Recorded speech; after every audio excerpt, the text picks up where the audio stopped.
District 4 Commissioner Ann Jones-Guider. Present. Chairman Ramona Jackson Jones present. Board of Commissioners, we do have an established quorum. Board of Commissioners tonight, and certainly the citizens of Douglas County would like to welcome you, and we start tonight with invocation from our own Rick Martin, our Communications Director, and then Board, to follow the invocation, I would ask that you please, as we stand, we will recite the Pledge of Allegiance. Okay? Thank you. Good evening, Madam Chair, Vice Chair Robinson, Vice Chair-elect Carthen, Board of Commissioners, Deputy County Administrator Perry, and County Attorney Coleman, and staff. May we bow our heads. Our Heavenly Father, I come to you in prayer this evening as a public servant, asking for protection over our first responders, our citizens, our employees, and our election officials. Thank you, dear Lord, for continued protection from storms and even viruses. Those who have lost loved ones, Lord, during the pandemic, I pray for their families' comfort. Those who are currently ill and are trying to recover, I pray for their strength. As our Board of Commissioners prepare for this evening's task over legislative matters, I pray for discernment and wisdom as they make their decisions. As we come to close, I pray for love in all, to conquer all differences so that we can come together as one. In Christ's name, amen. Amen. Pledge allegiance to the flag of the United States of America and to the republic for which it stands, one nation, under God, indivisible, with liberty and justice for all.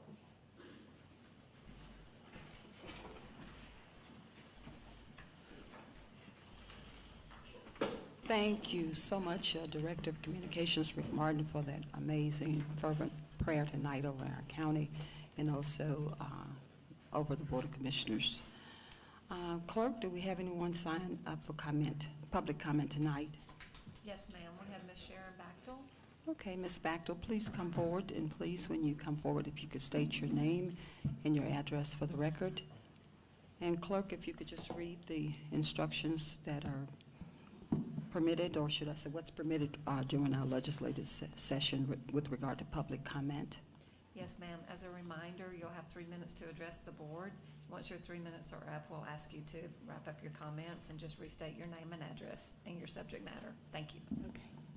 Sharon Bachtel, 6331 South Skyline Drive in District 3, and my topic will be about the budget. Thank you for allowing me to speak. I would like to talk about the budget amendments. First, I would like to know if the $400,000 that was cut from the tax commissioner's budget in December and was promised to be added back in March was included in this budget amendment. This money, I believe, was already committed by contracts. I did not hear this mentioned in your work session. Next, in December, I came to the budget public hearing with concerns about the coroner's budget. Her proposed budget was $444,000, which was $240,000 more than her adopted budget in 2021 of $204,000. This was in your 2021 budget book. Why would a budget more than double in 1 year? We talked about 2 items of her budget, payroll and professional services for cleaning. You reduced her budget by $92,000 for professional services, but you did not reduce her payroll.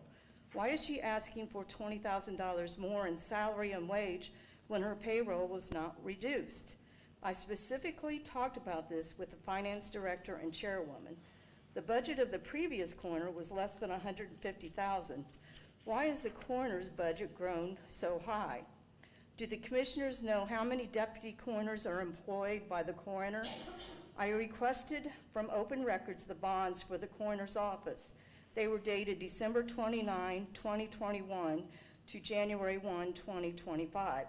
I received 9, plus 2 were still being processed. Does that mean we have 10 deputy coroners? Which other county has 10 deputy coroners? Why so many? These deputies have to go through training every year. How much does that cost? How much do bonds cost? In 2021, the coroner's office reported that they investigated 412 deaths. The county paid the deputy coroners for 371 investigations. That means the coroner only did 41 for 2021. That is less than 10% of the deaths. Georgia law states that the main job of the coroner is conducting investigations. Georgia law states that the deputy coroners only act when the coroner is not available. So where is she? From January to September, she spent over $1,500 on gas. Was that for county work? Her office assistant spent over $1,700. This is more than the deputy coroner spent on gas for actually doing work. Why does an office assistant need a car and gas mileage? The coroner just received a $30,000 raise in 2021, doubling her salary, and does less work. If the coroner wants more money for her payroll, she should conduct the investigations herself. That is what the law calls for.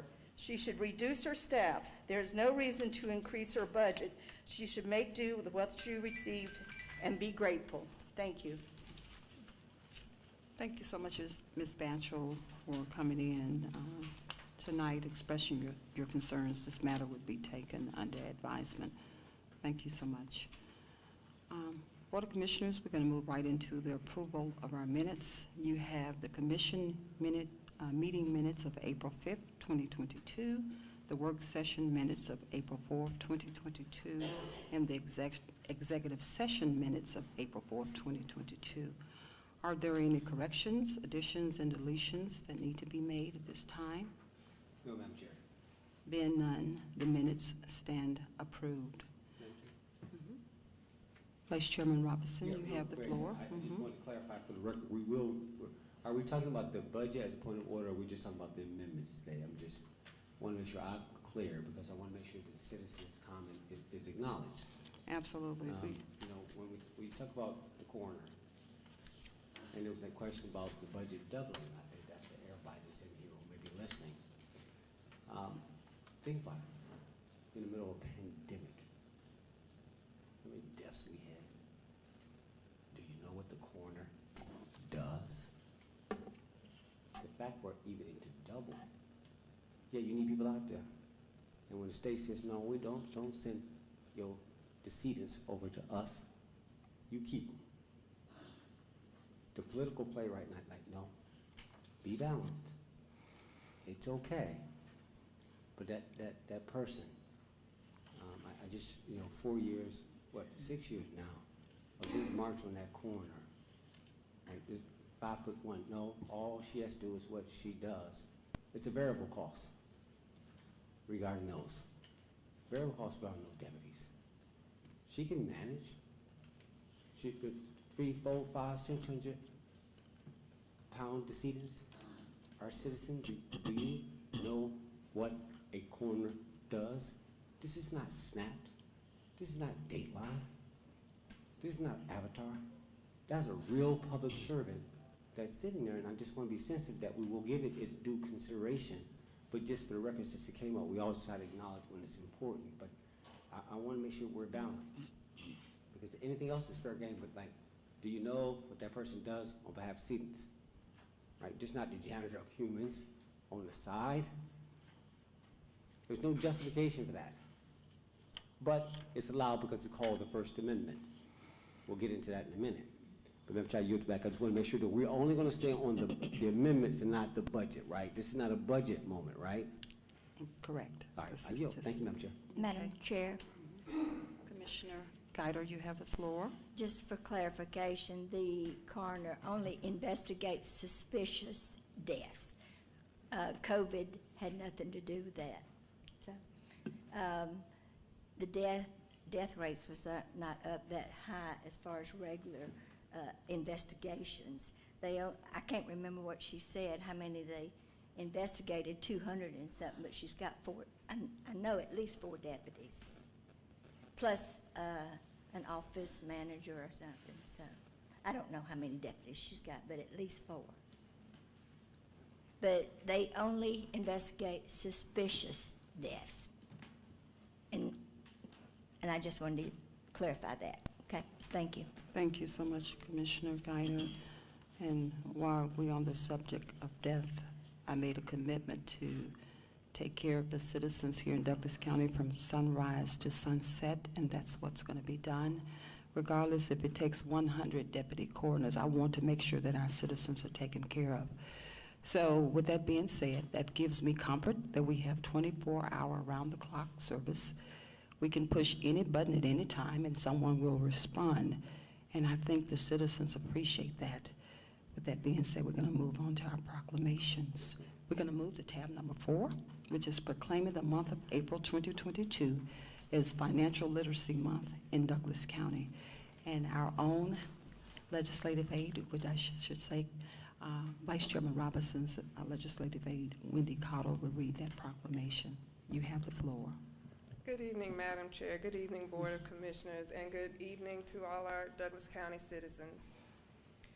Whereas financial literacy is the ability to use knowledge and understanding of economics, money, credit, saving, investing, budgeting, etc., to make informed decisions about personal finances, and whereas millions of American families are fighting to financially recover from the COVID-19 pandemic, and whereas Financial Literacy Month is dedicated to improving financial literacy in an effort to ensure that all Americans have access to trustworthy financial services and products, and whereas financial literacy can help families establish and maintain healthy financial habits to improve their quality of life, and whereas financial education helps people become more knowledgeable about finances and develop skills and strategies to manage personal finances, savings, and credit development, and whereas Douglas County encourages all agencies,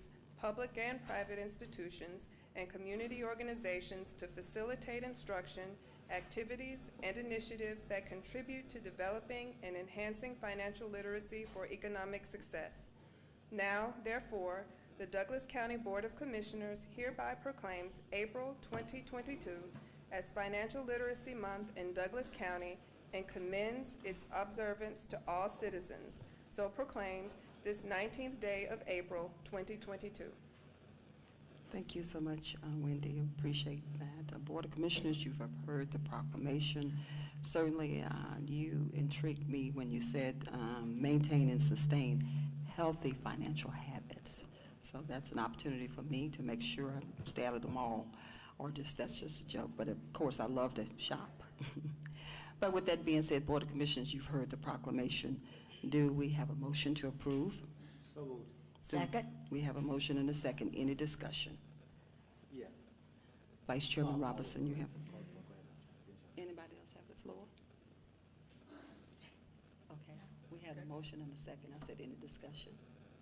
No discussion, okay. We have a motion and a second on the floor. If there's no discussion, please prepare to cast your vote.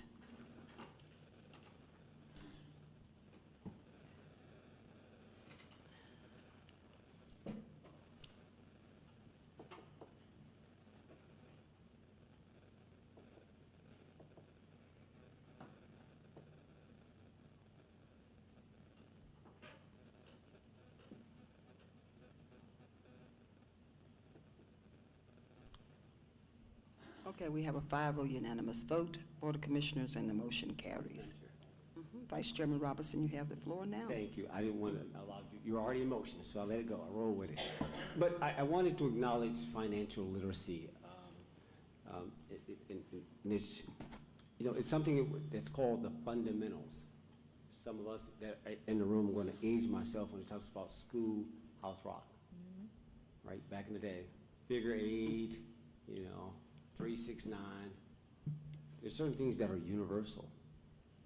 And we had this conversation yesterday, at least it came up, about the need for, or perhaps there's not a need for education anymore. That education is not an equalizer, or that it's not an advancer. And I thought about it, and I thought, like, what literacy is extremely important. it's not just about information. You talk about knowledge, and knowledge begets wisdom. We get like, okay, but comprehension is divine. But there's certain things like music and finance that are universal no matter what color, what race, what denomination, what party, what gender, what age. It's universal. So the fundamental is who has command of it. There's a notion to try to hide information, to keep things ignorant, so that you can't advance yourselves. But there's certain things that, because if we didn't need education, why am I putting 7% of my property tax in the school system? You don't. Right? So there's certain things that some of us that get to a certain age, you have to keep revolving, keep evolving, keep rolling along, as we say. Because at the end of the day, you've got to have command of the finances. Some of y'all are doing well in life. Some of you have pits and valleys and stuff, but you went through this pandemic of reconstruction. Ain't nothing like being behind the scenes and looking at the numbers. Ain't nothing when they talk about financial impact yesterday during a work session, they may talk about it a little bit later, about how women, what was it, between the ages, 35 and 45, and 55 and 65 were the most impacted? Thank you, Dr. Holder. I'm not certain who's in the room. Y'all know I can't see, but I know you can feel my heart. No, you got to get this information, and it's not enough for you to retain it amongst yourself. You got to pass it on. Make sure others that are around you get these fundamentals. So we appreciate celebrating this, Madam Chair. I won't go long. I just want to acknowledge and thank you for allowing us to put forth this financial literacy, because we've got to get back to the fundamentals. When I look at my 24 and 22-year-olds, and they're like, okay, guys, y'all got to get this. They know how to make it, but can you sustain it? There's some fundamentals out there like, okay, guys, y'all gonna miss this. And it's important that our generation pass it on. And so we're driving home this year in Douglas County. We'll probably talk about it a little bit later, but it is important. And inherent in all that is education. Educate yourself. So, Madam Chair, I yield about those finances. Thank you, Madam Chair. All right, thank you so much, Vice Chair. Any other comments, Board, before we vote? Yes, ma'am. Commissioner Guider, you have the floor. Well, in my high school, and I'm going to date myself too, we were taught the fundamentals about balancing a checkbook, reconciling bank statements and things like that, spend expenditures against your income, what not to do, overextend yourself, and I think we need to get back to that basic in education. But I agree with the Commissioner Robinson that education, you never get old enough to stop learning. And I don't care what kind of job you're in, if it's waitressing or whatever, you learn something. And always do not beat yourself up because you're not at the top of the ladder. Build yourself up to where you can climb that ladder. So I just wanted to say that, and I'm glad we're doing this. Thank you. I yield back. Thank you so much, Commissioner Guider. All right, if there are no further comments, we're going to move on to our next proclamation, which is, and certainly what I would like to do, we have a proclamation, want to take a photograph with you. Wendy, if you could just, do you have it with you? And would you come up, join us up here, and then we'll take a photograph. Oh, Yeah. You don't mind? Chair. Yeah, we can get that one too.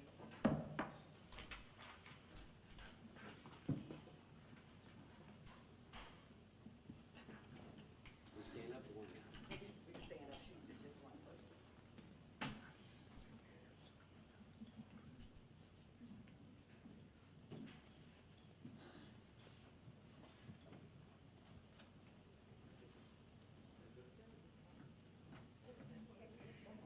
Stand in the middle.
Thank you again, Wendy Cottle, for bringing that proclamation before the Board of Commissioners. It's definitely worth our while, and it's something that will be beneficial to all of us. We're going to move on to tab number 5. Tab number 5 is proclaiming proclamation recognizing the Douglas Carroll Paulding County's alumni chapter of Delta Sigma Theta Sorority Incorporated on their 15th year anniversary. And we have Dr. Elaine Thurman, who's the president, that will read that proclamation, and certainly her sorors can surround her if you would like, and just stand with her if you would. That would be great. We have a sea of red. Love it. Good evening. Good evening. You have the floor, Dr. Thurman. Dr. Ramona Jones, Henry Mitchell, Kelly Robinson, Tarina Carthen, Ann Glider, Fred Perry, and the citizens of Douglas County.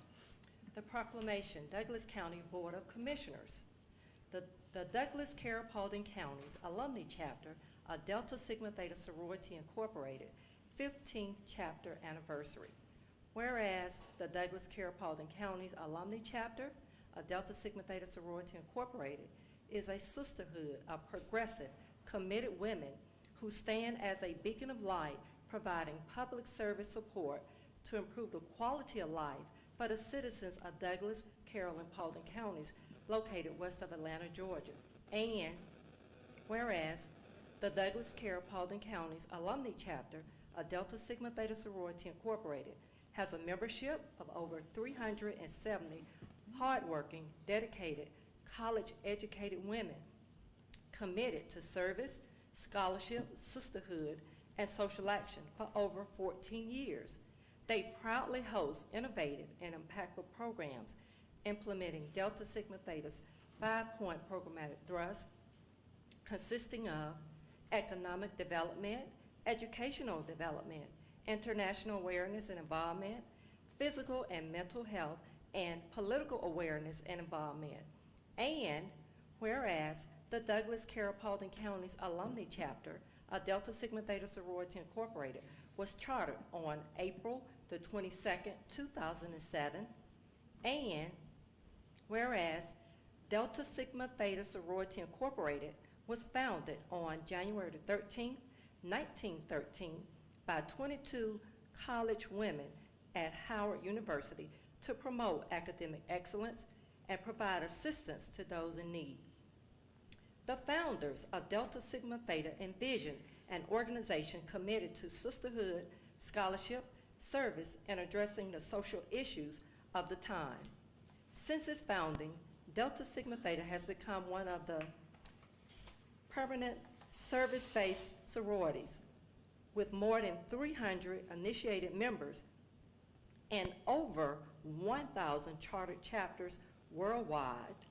And whereas Delta Sigma Theta Sorority Incorporated is a sisterhood comprised primarily of Black, college-educated women, the sorority seriously considers the issues impacting the Black community and boldly confronts the challenges of African Americans and hence all Americans.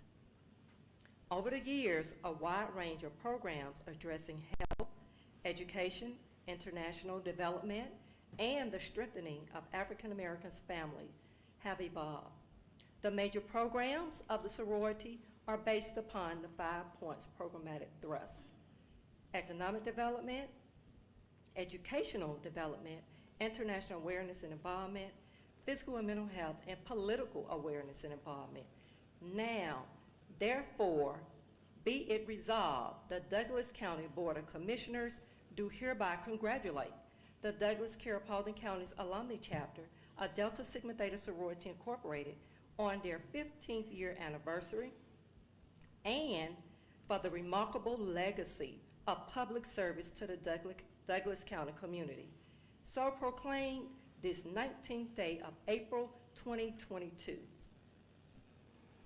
Wow, thank you so much, Dr. Thurman, for reading the proclamation and bringing it before the Board of Commissioners today. Certainly, Douglas Carroll Paulding County's alumni chapter, Delta, I like to say all that, Sigma Theta Sorority Incorporated, and it has definitely improved the quality of life here in Douglas County. Your voice matters, your visibility and your vision has just made a tremendous difference in our community. And we personally, and on behalf of the Board of Commissioners, we thank you for being here today. Board of Commissioners, you have heard the proclamation. Do we have a motion to approve? I make a motion to approve the proclamation as read.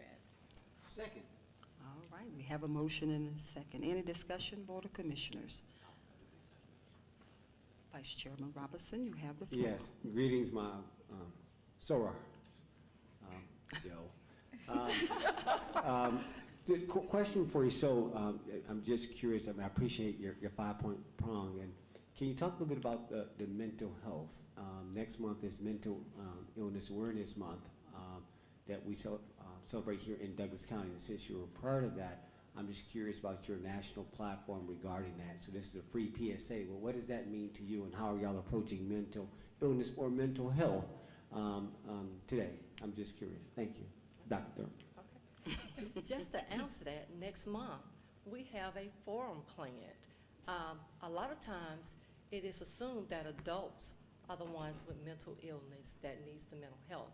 But we will be addressing the youth before they depart for the summer to be at home for lengthy periods with their parents, where the parents are used to sending them off every day. During this time, we want to prepare them to be there with their parents for the duration of the summer. So we have a forum in which we timed it perfectly before all of the senior activities, before all of the high school activities, to have a good turnout for it. So we are addressing mental illness. And also, at the beginning of our sorority year, we had a forum for adults in which we invited in many specialists to do the presentation, and one of our own, Dr. Shakisha Spencer, soon to be, doctor, presented as well. So we are addressing the needs of the community with the adults as well as the youth. Thank you for that holistic and intergenerational needs need to be met. I thank you for that. I just wanted to hear what you were working on. Thank you for that. I only get one question, Madam President. So, Madam Chair, I yield back. Thank you. Okay, thank you so much, Vice Chairman Robinson. Any other comments, Board? Commissioner Carthen? Thank you, You Madam have the Chair. floor. I just want to say y'all look beautiful. And on a personal note, thank you for always showing up in the community. Y'all have helped me out in so many of my projects. When I look up, I see you guys, and I appreciate it. And being a woman of Alpha Kappa Alpha Sorority Incorporated, I just want to say thank you, because without sisterhood, a lot of things wouldn't get done. So congratulations, and I wish you all well. And if you ever need me, you know I'm just a phone call away. Yes, thank you. Any other comment, Board? Okay. If there are no other comments, we certainly have a motion and a second on the floor. Board of Commissioners, we have a motion and a second. Please prepare to cast your votes.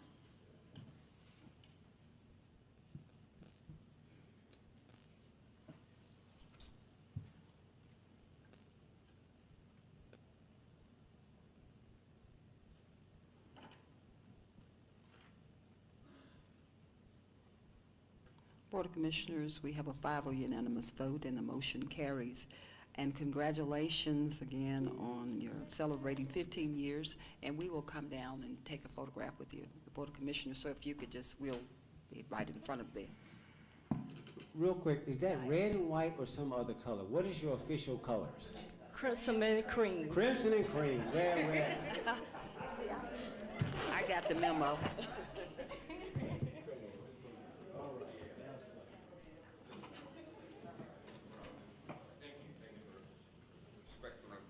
Thank you. It's too kind.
Yes, we good.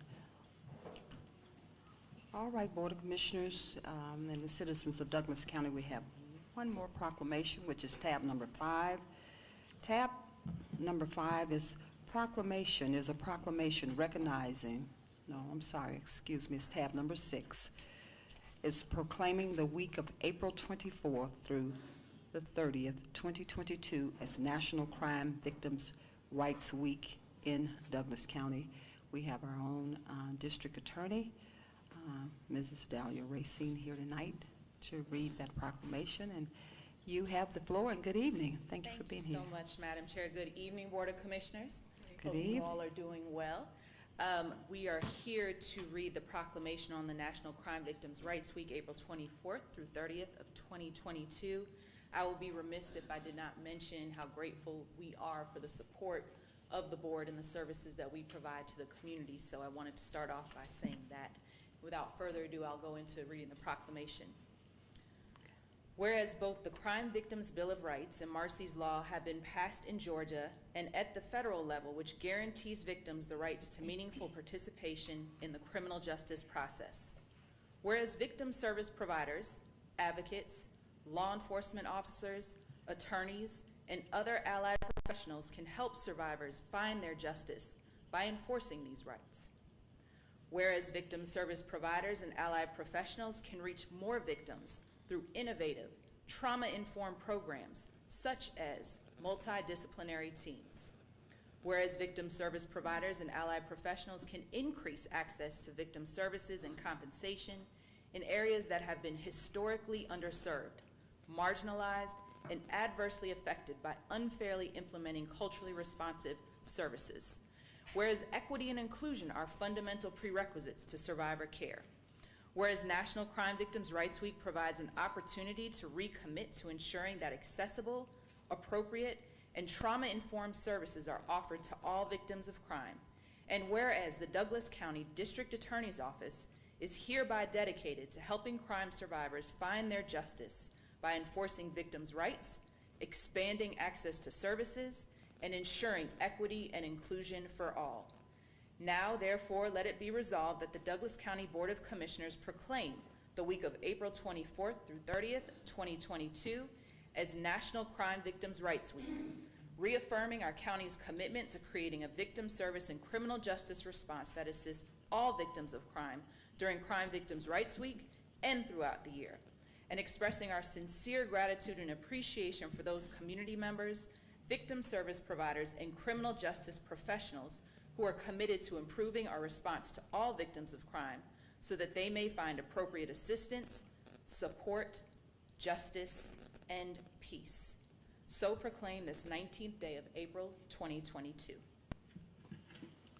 Thank you so much, Madam District Attorney, and thank you for your commitment as a DA and leading the effort here and your amazing dynamic team that's here with you tonight. I see they're all here.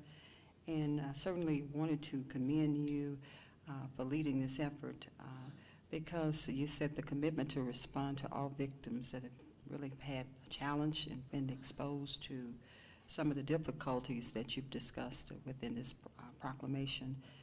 And thank you for just acknowledging that. And today when our clerk said we needed, that there was a request to add it, I said absolutely.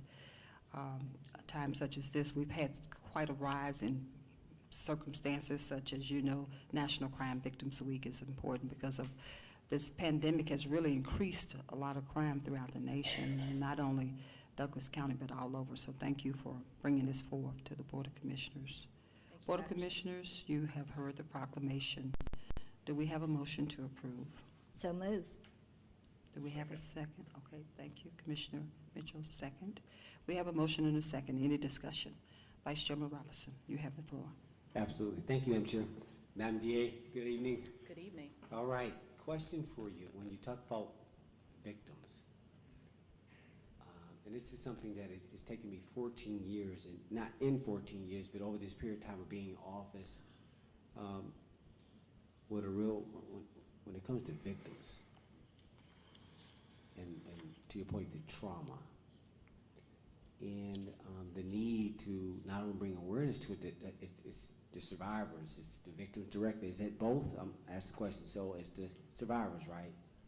Correct. Or sometimes it's just a person who was traumatized, but please. Well, we hope to take our victims in the criminal justice process and usher them through the healing process so that they transform from victims to survivors. And that's a big part of what we do to collaborate with our community to make sure that they are provided the resources, that holistic healing. So there is a need for additional resources for people who are injured. You said equity and inclusion, so making sure that it's balanced. Is that correct? Correct. All right, maybe just need, some victims may need a little bit, some may need more, but in essence, so I thank you for what you're doing by bringing awareness to it, because it's the unhidden people. Those are some of my citizens that don't want to be known.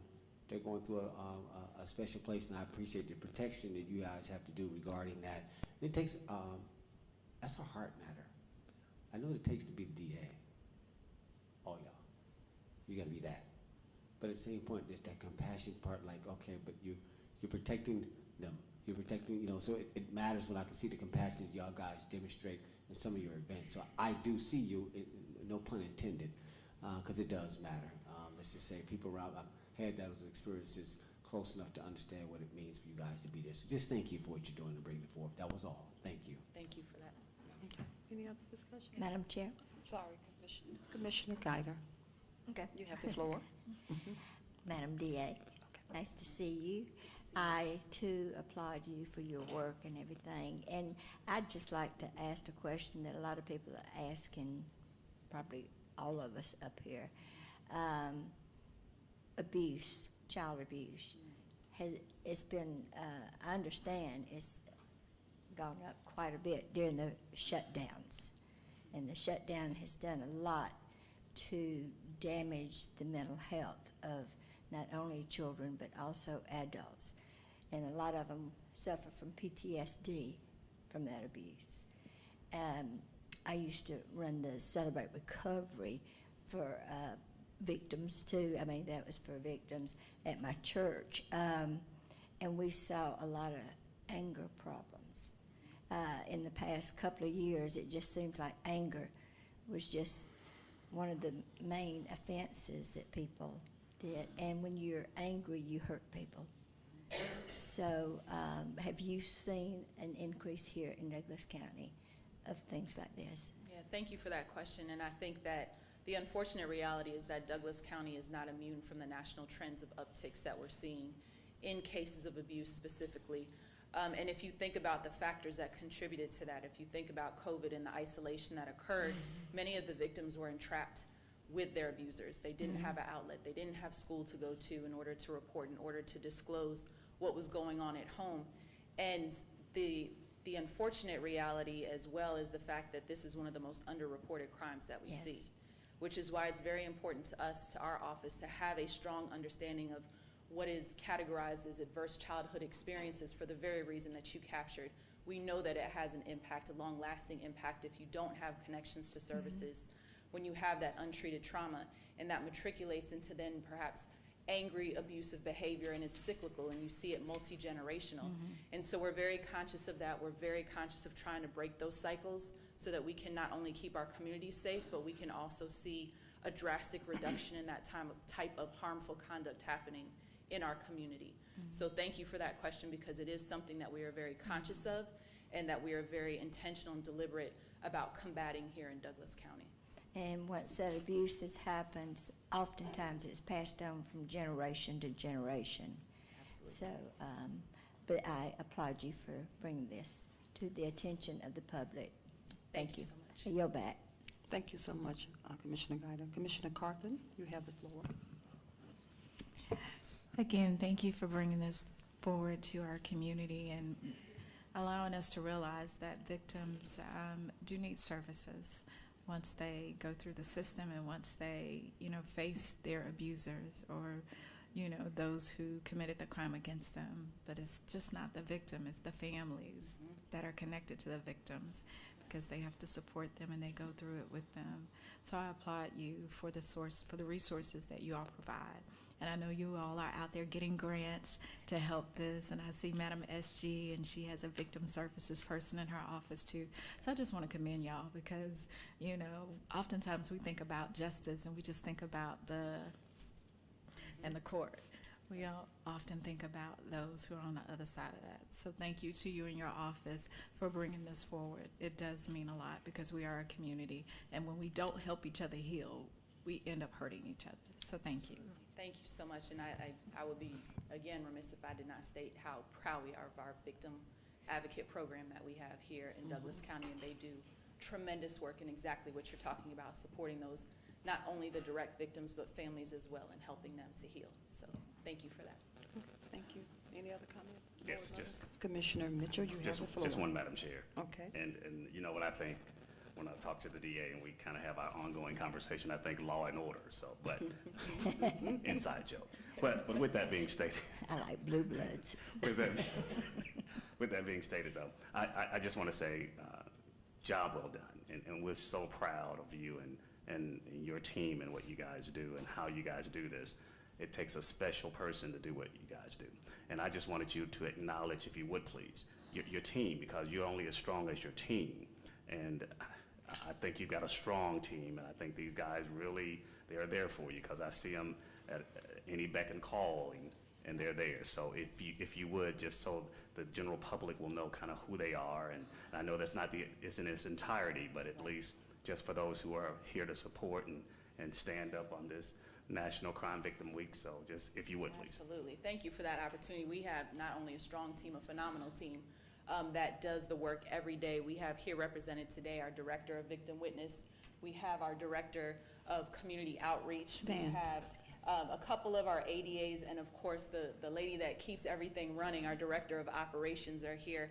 But we are a team comprised of investigators, of attorneys, of advocates, of paralegals, legal assistant staff, and it's honestly a true honor. One of the best, the hardest jobs that I've ever had. But when I tell you that I am blessed to have the people that work with us every day to make sure that we're keeping this community safe, it cannot be overstated how phenomenal of a team the DA's office has here to serve our citizens, and I could not be prouder of the work that they do. Well, kudos to you, and thank you again, and thank you guys. Job well done. Thank you. Thank you. I yield, Madam Chair. Okay, thank you so much, Commissioner Mitchell. Board of Commissioners, we have a motion and a second on the floor. We have a motion and a second. Please prepare to cast your votes.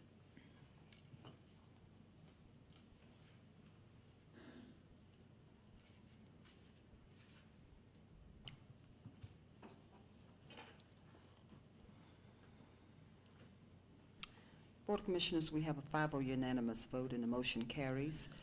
Congratulations on this proclamation, and we want to come down and take a photograph with you and your amazing staff, team. If you could just join us, guys.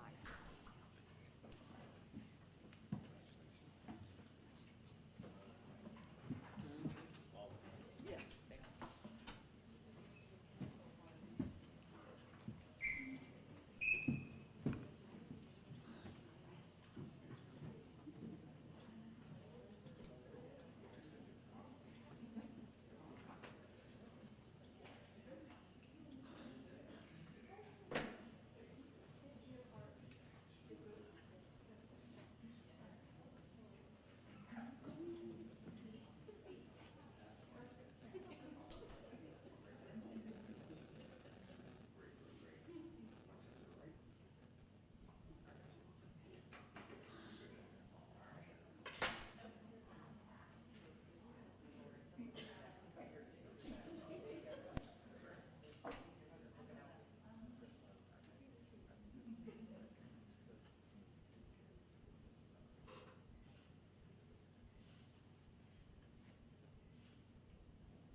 All right, Board of Commissioners, we will jump right back into our legislative meeting. Just going to make a mild adjustment, Board of Commissioners, on tab number 7. I wanted to make that our last item on the agenda for tonight, and so I'm just going to move straight into our new business, which is tab number 8. Tab number 8 is a new business item. It is authorization to apply for the FY22 Law Enforcement Mental Health and Wellness Act, LEMHWA, implementation projects in the amount of $175,000 from U.S. Department of Justice Office of Community-Oriented Policing Services with no match required, and authorize the chairman to sign all related documents. We have Tiffany Stewart Stanley here to just brief us, Board of Commissioners. Assistant County Administrator, you have the floor. Thank you, Madam Chair, Board of Commissioners, Deputy County Administrator Fred Perry. The Sheriff's Office is seeking to apply for the fiscal year 2022 Law Enforcement Mental Health and Wellness Act program. These funds will be used to improve the delivery and access to mental health and wellness services for law enforcement. It is for the grant that they're seeking is for $175,000. There is no match. The due date to submit this grant application is April 29th. So we had to put this on the agenda to ask for permission for Chairman Jones to sign some certification documents. Okay, is it 175,000 or 475? 175,000. Okay, okay. Board of Commissioners, you have any questions of Yes, ma'am. there you go, Assistant County Administrator. Commissioner Guida, you have the floor. Yes, Tiffany, is it for mental health within the organization or the community? It is, so law enforcement agencies are the ones that can apply, and it's for mental health for them to serve the community. is what Yeah, it's because for. they have a lot of very stressful Yes. job. So I was just confused whether it was for the community or for them. No, So- it's for them to serve the population in All the right, so community. they can have maybe counseling Mhm, and things yes. like that? Yep, that's exactly one of the things that they can use it for, counseling, any mental health services, they can use it for that, to provide to the people that they serve in the community. So, and it says here. To provide people in the community or for them? No, so I'm sorry. So this is for, it's for suicide prevention, family resources training. They can use it for peer support, and it also helps them to increase their skills and for law enforcement. So it's a combination. Okay. This is more so, I'm sorry. All right, I yield back. ma'am. Okay, thank you so much, Commissioner Guida. Any other questions, Board? Okay, Commissioner Carthen. So, Director Stanley, is this, has this been applied for before? I am not aware of that. I don't remember it in my tenure of being here, but I can't say for sure that it hasn't. Okay, so these are programs that they will come up with and work with? Yes. Okay. Yeah, they'll have to With come up with community the partners concept.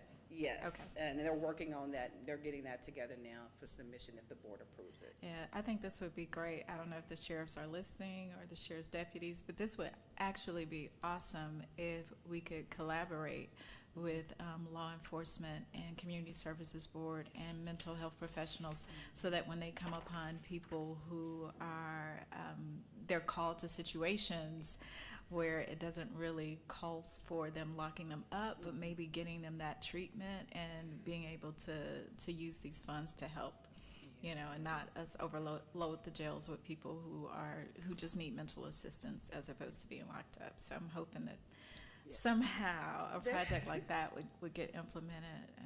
I think that would be great. Yeah, and I don't know if this is what this will be specifically used for, but I know there are conversations between the Sheriff's Office, the CSB, all of the mental health partners to start looking at using mental health first responders Yes, in that's circumstances where they can. So we have been engaged in those conversations, and we'll continue to work towards trying to implement something. That's awesome. I think that's great. Thank you. I yield, Madam Chair. Okay, thank you so much, Commissioner Carthen. Vice Chairman Robinson, you have the floor. Yeah, I think that Madam Carthen hit on point. Difference between prevention and intervention. It's a thin line between not copying the case and getting the case. Being in the box and being outside the box. And this is where, yeah, we're having conversations, and I'm glad to hear that now you're getting funding to go with the conversation, but the question becomes over time, I look forward to the fruit and the receipts of those actions that we can begin to make a slight difference over time.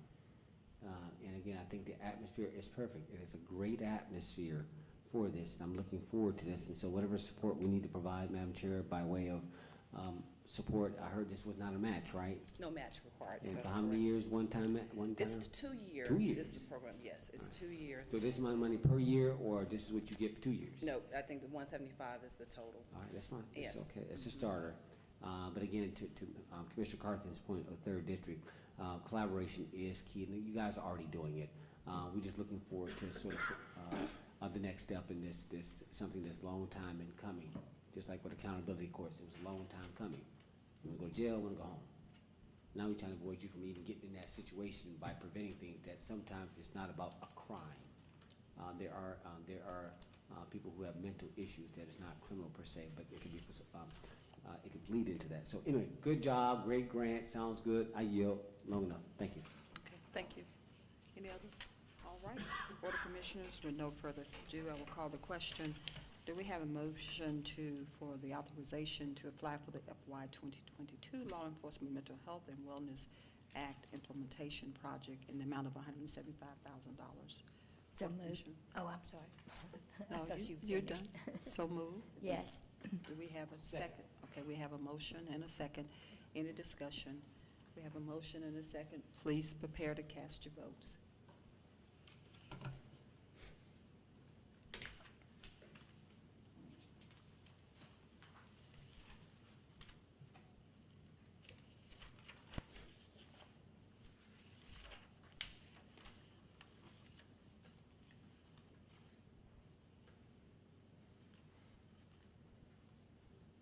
Board of Commissioners, we have a 5-0 unanimous vote, and the motion carries. All right, we're going to move on to tab number 9. Tab number 9 is authorization for the chairman to execute an employee contract with Ronald M. Roberts, Jr.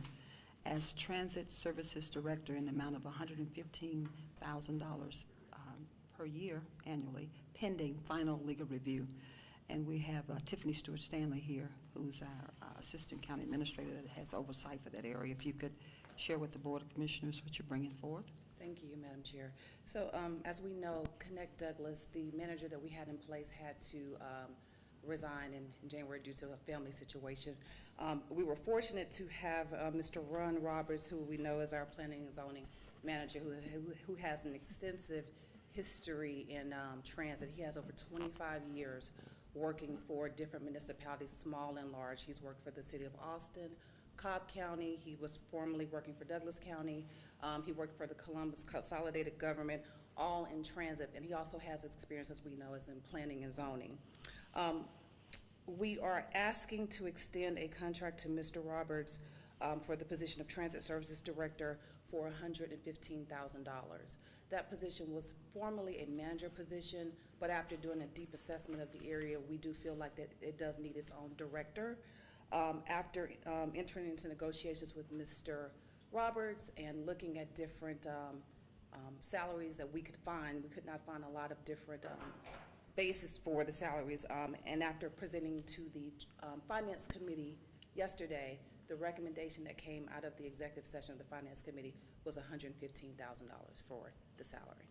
Okay, thank you so much, Assistant County Administrator. Board of Commissioners, if there are no further questions, I certainly will call the question.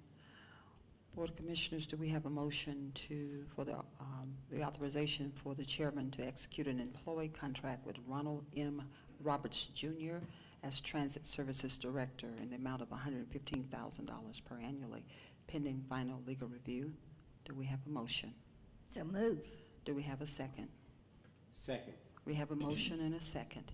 Any discussion? Yes, Madam Chair. Okay, Vice Chairman Robinson, you have the floor. Ron Roberts, is he out there, Madam Yes. Chair? Yes. Come forth, please. Okay, Ronald M. Roberts, Jr., come forth. Mhm. Yeah, so Dad was going to Vietnam, so I became Ronald Marvin Roberts Jr. And my That's what it dad was. is a junior, that's why I'm having such a good time saying it. There you go. Duly noted. Thank you for being here. Thank you, guys. Again, we're in a motion, so this is just a simple question. We had a Transportation Committee meeting today, which is more important than the finance. I want to clarify the record. We did not necessarily make a recommendation. It was administrative concurrence to allow it to go as is to the full board, for the record. We never had an executive session in the Finance Committee, so for the record. Okay. All right, that being said, Mr. Roberts, soon to be hopefully confirmed, think about advise and consent. So with this question, what will you bring transit based on our conversation today about our original experience regarding transit and how we launched it now that we're in our third year? This is a free PSA, free softball. Talk to us. You have the floor.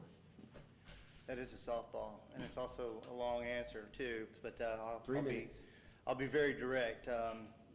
As Tiffany stated, this is something that's been a passion of mine for many years. I started as a transportation planner, and have worked in a variety of, worked for Cap Metro, worked for CCT back in the day, was mobility manager. I think the biggest thing I can bring to this opportunity is to look at it and look at what we can do better for the seniors, senior services, the seniors that were there at Deer Lick that spoke to us last week.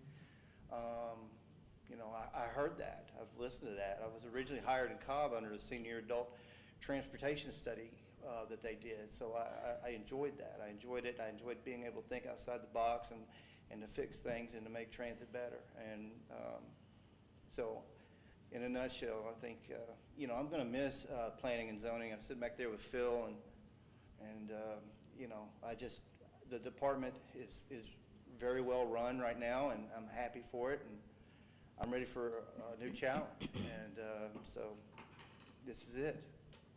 No, thank you for that. And again, we recognize planning and zoning, and you guys, you know, Allison, Phil, James, I mean, you guys did a stellar job. That's one area that we've all been very proud of. The product that you put out, the mental, as I call it, horsepower, by far, real planners, real plans, like, okay, just hands down. But now you're moving over into operational, whereas before being in a corner, now you're out there with people. Those are two different skill sets, two different coordinators. And so I'm going to go back to the seniors, and I'll have to yield the floor. But again, like our golden year said last week, dealing with transit is a unique animal in Douglas County. And I need an acknowledgement that it's those who desire it and those who don't, those who need it and those who won't. And how will you bring this balance, recognize this 3-year run? I mean, what's next? Because I think they need to just hear that, look, Sure. It's not broke, you got a budget, you got a commitment, 3 minutes. What do you plan on doing? Recognizing that they were very clear, like, okay, we didn't quite hit the mark with that. They were upset with a few things, you know, and some of that's low-hanging fruit for us. We actually have the capabilities. You know, they mentioned shelters. They mentioned things like that. We already have that in some of our funding sources that we've identified. Some of those fundings that we spoke with FTA about are 5 and 6 years old, so we can start moving and start getting some of the things that the seniors asked for, including the signage and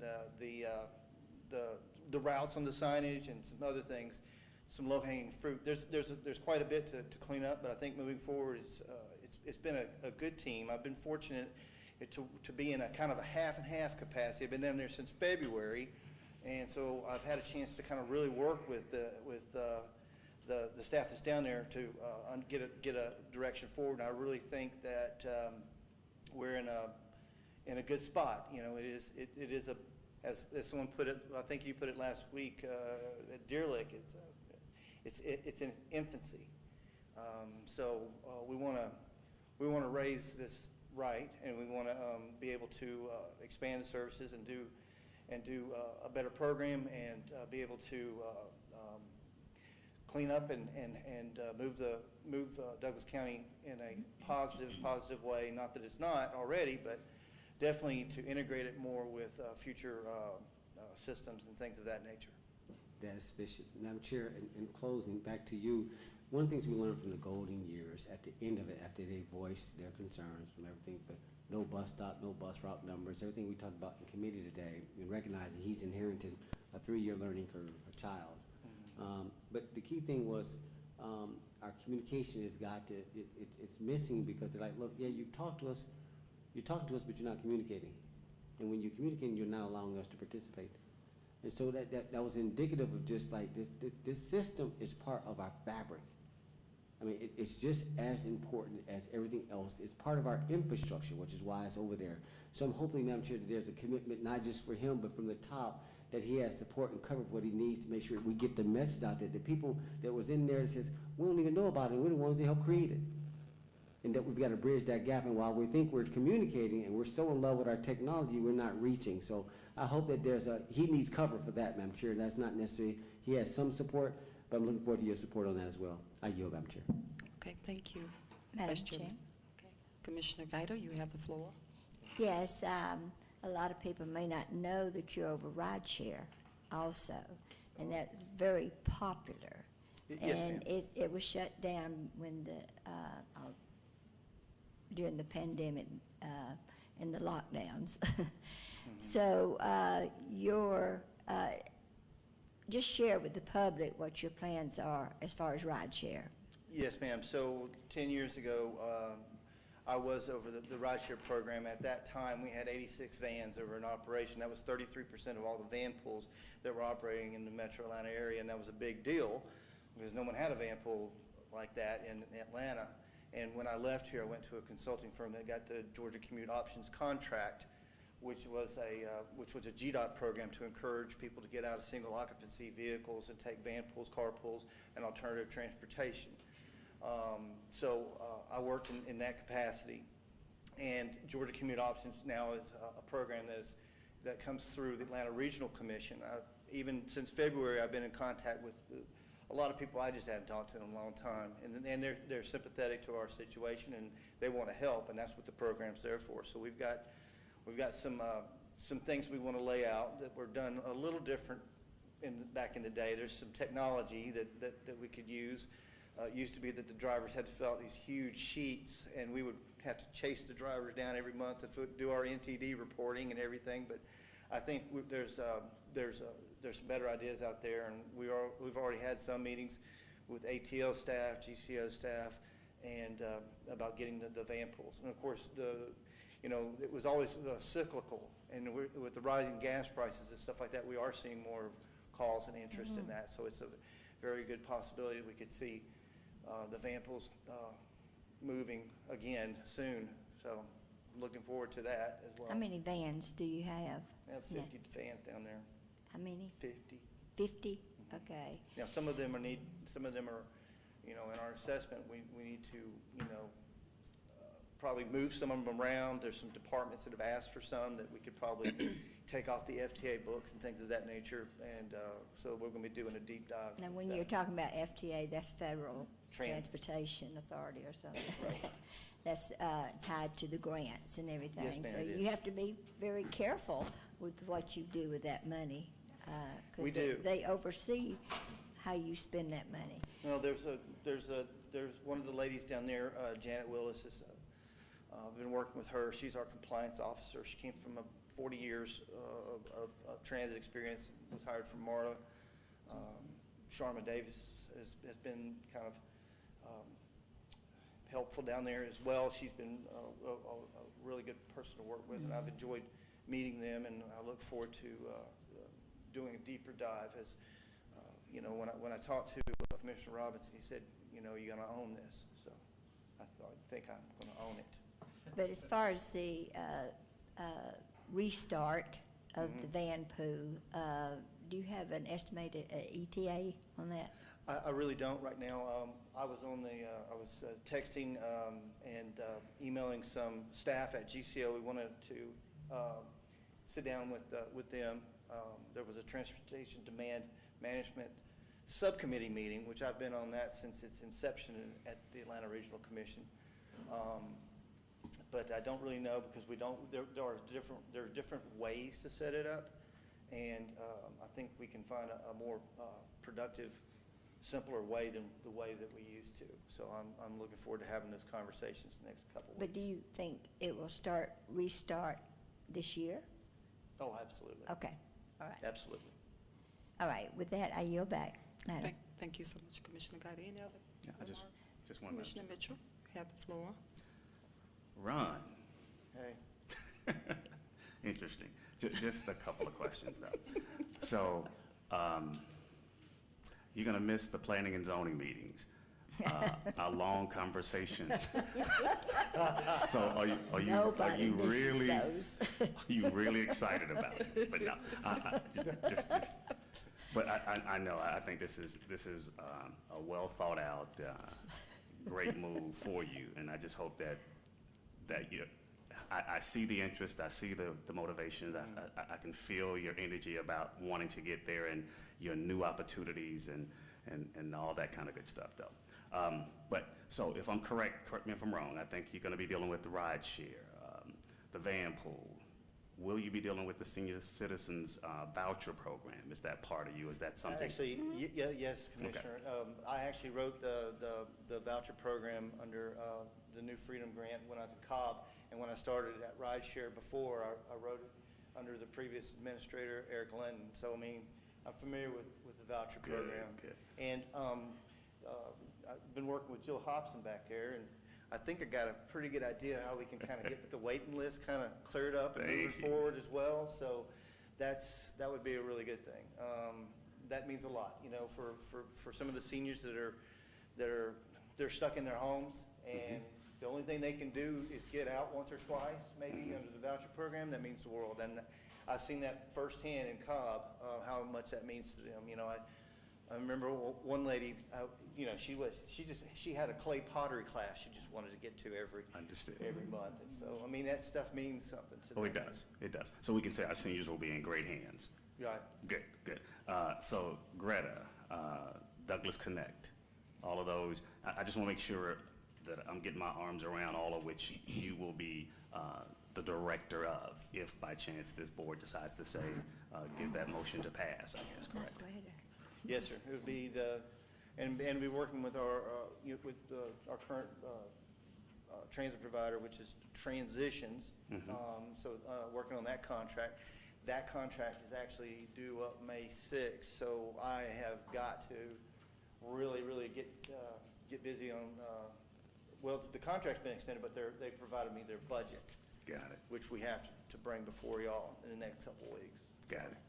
And I'll leave with this last, not a question to you though, but to our county, deputy county administrator. Can you help me understand kind of this whole layout, whether it be prorated, it'll be laid out from the degree of he starts hypothetically today and will prorate to the end of the year and put him on the cycle of that annual cycle of contracts, correct? Or am I off in this? That is correct. So his contract will be written effective as of today until the end of the year.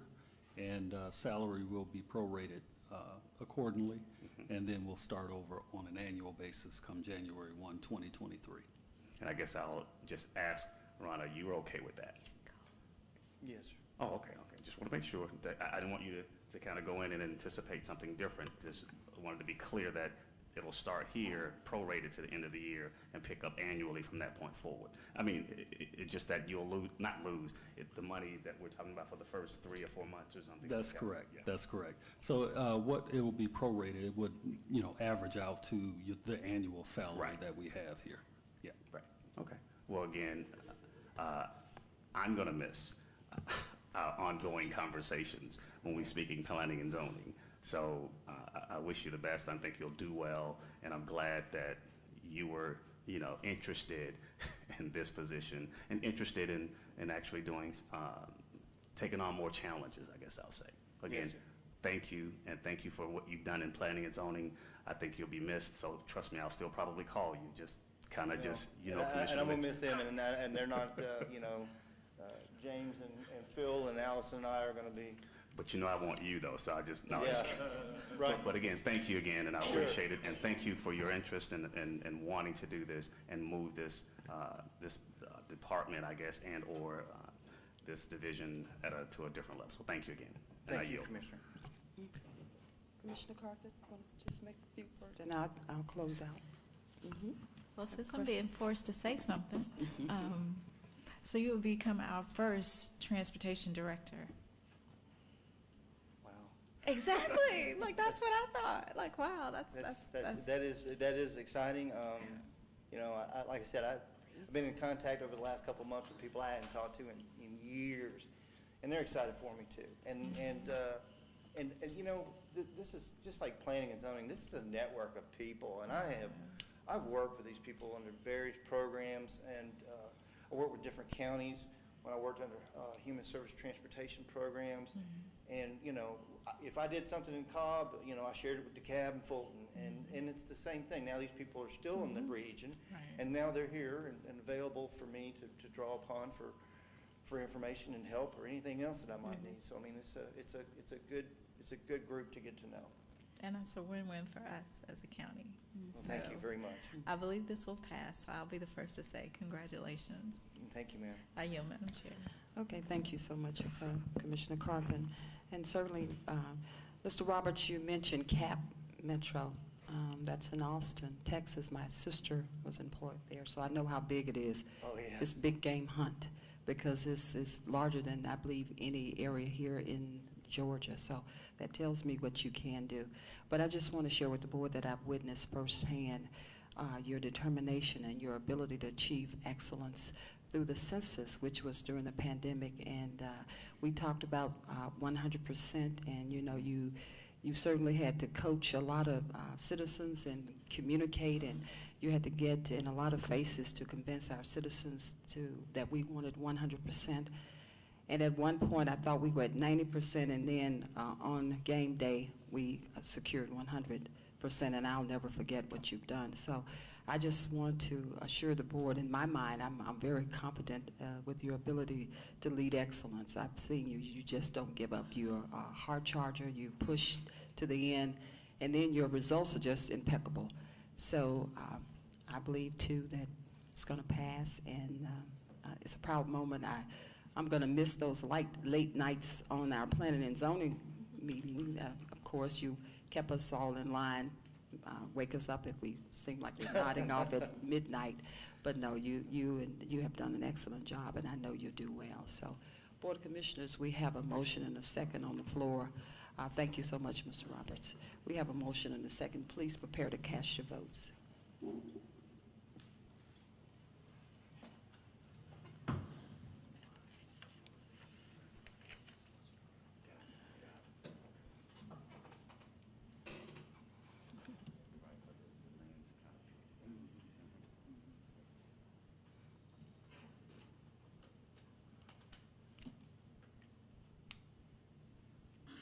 Board of Commissioners, we have a 5-0 unanimous vote, and the motion carries. Congratulations. Congratulations.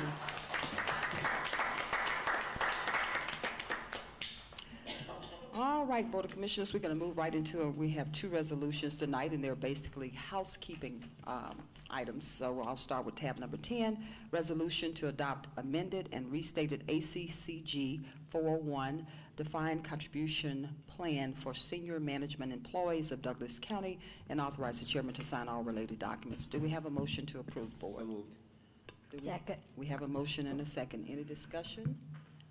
We have a motion and a second. Please prepare to cast your votes.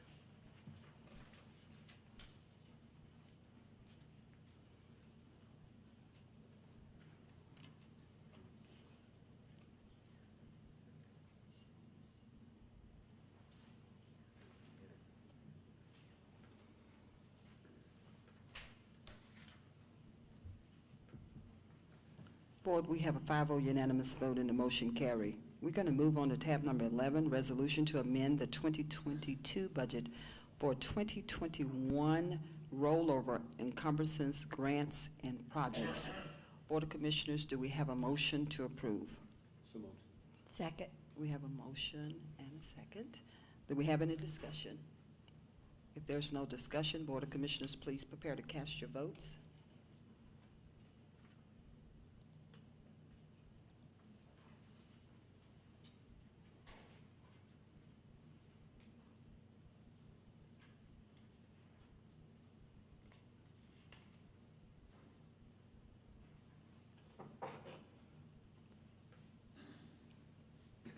Board of Commissioners, we have a 5-0 unanimous vote, and the motion carries.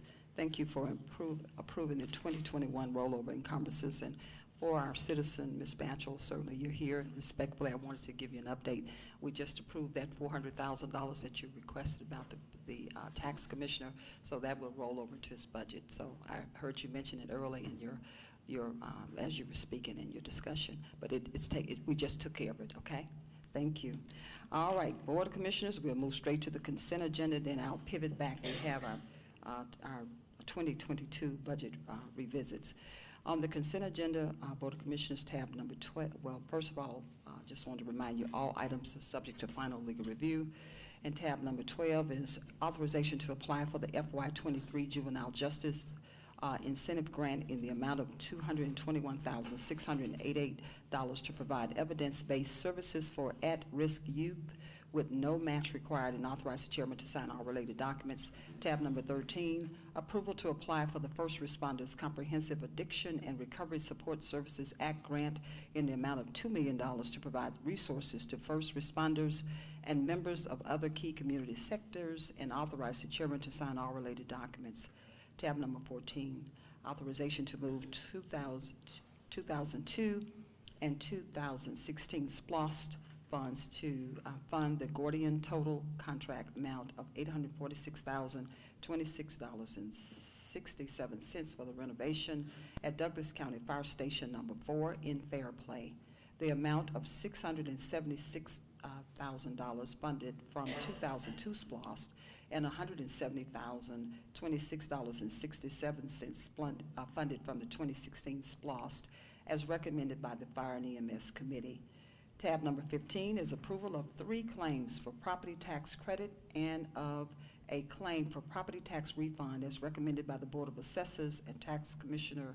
Number 1 is TRP Construction Group LLC, credit in the amount of $15,603.64. And number 2 is Structall Company of America, and it is in the refund of $23,916.17. and a credit in the amount of $24,048.43. And number 3 is a maintenance supply HQ Lowe's, credit in the amount of $124,324.89. Tab number 16 is authorization to purchase 2 72-inch Skag lawnmowers for the Parks Maintenance Division from Van Sant's Lawnmower Sales and Service at Source Wells State Contract Pricing in the amount of $25,816 to be funded through the 2016 SPLOST funds allocated for equipment as recommended by the Parks and Recreation Oversight Committee. Tab number 17 is authorization to purchase a 2022 Ford F-150 truck from Wade Ford for the Parks Security Division at the low bid price of $30,470 and an additional $2,560 for the vehicle accessories, light bar, PA system, and lettering for a total cost of $33,030 to be funded through the 2016 SPLOST funds allocated for equipment as recommended by the Parks and Recreation Oversight Committee.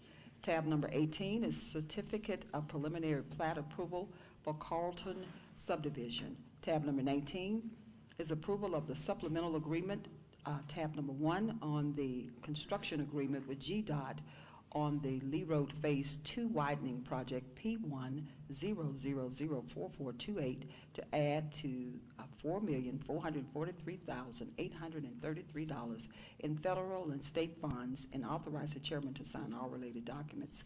Tab number 20 is authorization to renew the agreement with Republic Services for May 22 through May 23, 2023 in the amount of $1,066,160 for the transportation and disposal of municipal solid waste. And last but not least is tab number 21, authorization to enter into an MOU with the University of West Georgia in the amount of $307,000 for the Douglas County Financial Literacy and Entrepreneurship Program to be funded through the CARES Act Fund, and authorize the chairman to sign all related documents pending final legal review. Board of Commissioners, you have heard the consent agenda. Do we have a motion to approve? So moved. Do we have a second? Second. We have a motion and a second. Board, any discussion on any items? Okay, being none, Board of Commissioners, we have a motion and a second. Please prepare to cast your votes for the consent agenda.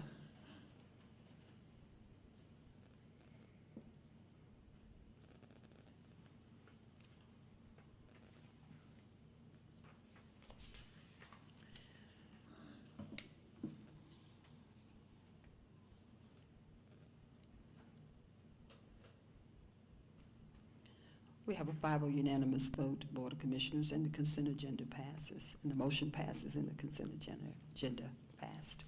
Madam Chair? Vice Chairman Robinson? Thank you, Madam Chair. I want to let it go first from a consent agenda perspective, but I do want to acknowledge just one item on there, which is University of West Georgia. We want to thank you for your partnership, for you stepping up. Dr. Kim Holder, who made a presentation yesterday, and thank you, Sentinels, for capturing that in the paper for all-time history. The program that's being set forth is exceptional. It comes out of the county itself, by the county, for the county. We've got a video series, masterclass series dealing with finance and entrepreneurship. This is not just about putting some Facebook video up or some type of Zoom. No, this is high quality ABC production. And I want y'all to take a look at it, but it's just not about the video, it's the content. It's simple. It was masterly designed, planned. We're looking for it being delivered. We're going to be going to Savannah next week, and we're going to unveil it. Now, obviously, it's going to be a national program by the time it gets to Denver for our NACO conference coming up. Please pay attention to this program. We talked about the fundamentals earlier. We were serious about it. It's about education. It's fundamentals, making sure people get the fundamentals about finance and entrepreneurship. My children ain't gonna do it my way. I get it. They down their own path. That Gen Zs are coming. They're gonna do it their way. That technology allows them to be like, okay, I get all that, but you better get these fundamentals. That thing gonna get away from you. Right, so there's some fundamentals that we want to teach. We know we're going through this reconstruction, but this is the beginning. But by far, and I think the committee that was involved in this, Dr. Kim Holder, is she out there, Madam Chair? Dr. Kim Holder? Oh, no, she's not here. She's out. Okay, that's okay. I have to give her a shout out. She's phenomenal. What president of the National Association of Educators, right? I can't go on her CV. It goes long. But I was just so impressed from the first time I ever met her. So I'm delighted to see that they stepped up. Thank you, Mercer. Thank you, Georgia State. Thank you, Georgia High, for your consideration. There's a role for you guys to play as well. But this program is accredited. In other words, it gives you certification hours. It's not just a certificate at the end, but you can use different credit hours for whatever you want to do within, obviously, their program. So I just had to give a shout out to that. I'm excited about that.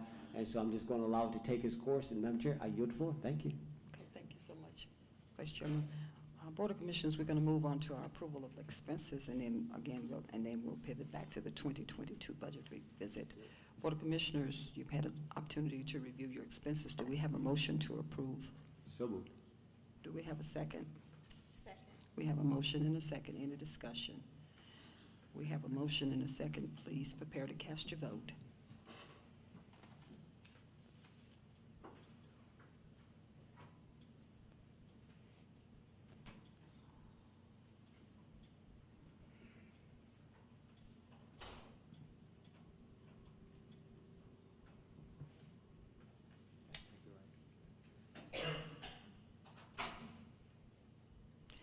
Board of Commissioners, we have a 5-0 unanimous vote, and the motion carries for the approval of the expenses. Now, Board of Commissioners, we will return back to our business item, which is tab number 7, and we have tonight with us our Interim Director of Finance, Ms. Rosalind Miller. I've asked her to come and present to you tonight and just in detail about the revisits, but also just for a point of clarity and certainly for the record, Clerk, this is, I've said that I would do it today. This will be our last revisit. I know when I came on board, I brought on this creative idea about revisiting right after my birthday every year in March. But we are at a point now, we are financially stable, so we don't have to use creativity. Our goal is to continue to save money and make sure that we're in good condition for years coming forward. So any excess need to be, certainly would love if this board would join me in just putting that money toward the fund balance or other categories that we have designated to keep us sustainable and make us whole. So I can just say that at the beginning so I won't rain on any parades. So I had a birthday this year, and I think that's about it. So anyway, with that being said, we have our director here tonight to present. Okay, to make sure we're looking at the same revisit schedule, I think. Clean it up. Yeah, do I just click or? I need some, Yes, ma'am. okay, good, okay. And so, okay, next slide, or do I click? Okay. To make sure we're all looking at the same revisit, and as Madam Chair mentioned, this is revisit. It's looking at the 2022 budget, which was adopted last year in December. However, at that time, we didn't have year-end projections where we could actually project for the 2022's budget per policy. It's in line with the prior year budget. And so since we hadn't closed yet, our projection was lower than, which is good, but was lower than what was actually once we closed our budget. We projected, based off of policy, that 2022's budget could be at $104.6 million. However, once we closed prior year's budget of 2021, projections came in at 107.5, which means that their amount that can be allocated per policy to capital and to your operating. So before you today is actually the amount that is being requested to amend your 2022 budget based off of projections for our 2022 budget, how we feel that we're going to end in 2022. The amendment before you is $1.1 million. The request before you is asking to amend your 2022 budget by $1.1 million. What was adopted, as I mentioned before, was $104.6 million. With the budget amendment before you, your 2022 budget would be $105,819,309. I would like to read the departments that the budget amendment is allocating funds to. And this is going to total the $1.1 million. Okay. We have Connect Douglas, their salary and wage adjustments for $18,000. The coroner's office, salary and wage adjustments for $20,000. The district attorney, interns for $10,000. Elections, salary and wage adjustments for $30,000. Human resources, additional staff at $72,500, and salary and wage adjustment of $50,000. Intergovernmental Affairs and Community Services Division, we have salary and wage adjustments for $2,225. Operations Division, we have salary and wage adjustments for $62,666. For probate, we have 2 additional staff and salary and wage adjustments. For public defender, we have salary and wage adjustments for $100,000. For public works, we have a litter mowing contract for $150,000. For senior services, this is for operational costs for one of the centers for $182,000. Superior Court, we have 2 case managers, additional staff $101,500. Tax Commissioner, we have salary and wage adjustments for $40,000. Office equipment maintenance for $50,644. Transportation, we have additional staff at $116,000. Again, this amendment would be $1,187,785. It will make your 2022 budget at $105,819,309. The total unassigned fund balance, which was the excess or the difference between the projection and the close of prior year, of $2,582,865. And if you minus the budget amendment that I just read of the $1.1 million, there's still remaining funds that is recommending to go back to fund balance. Remaining funds to be allocated to fund balance, and that's $1,395,080.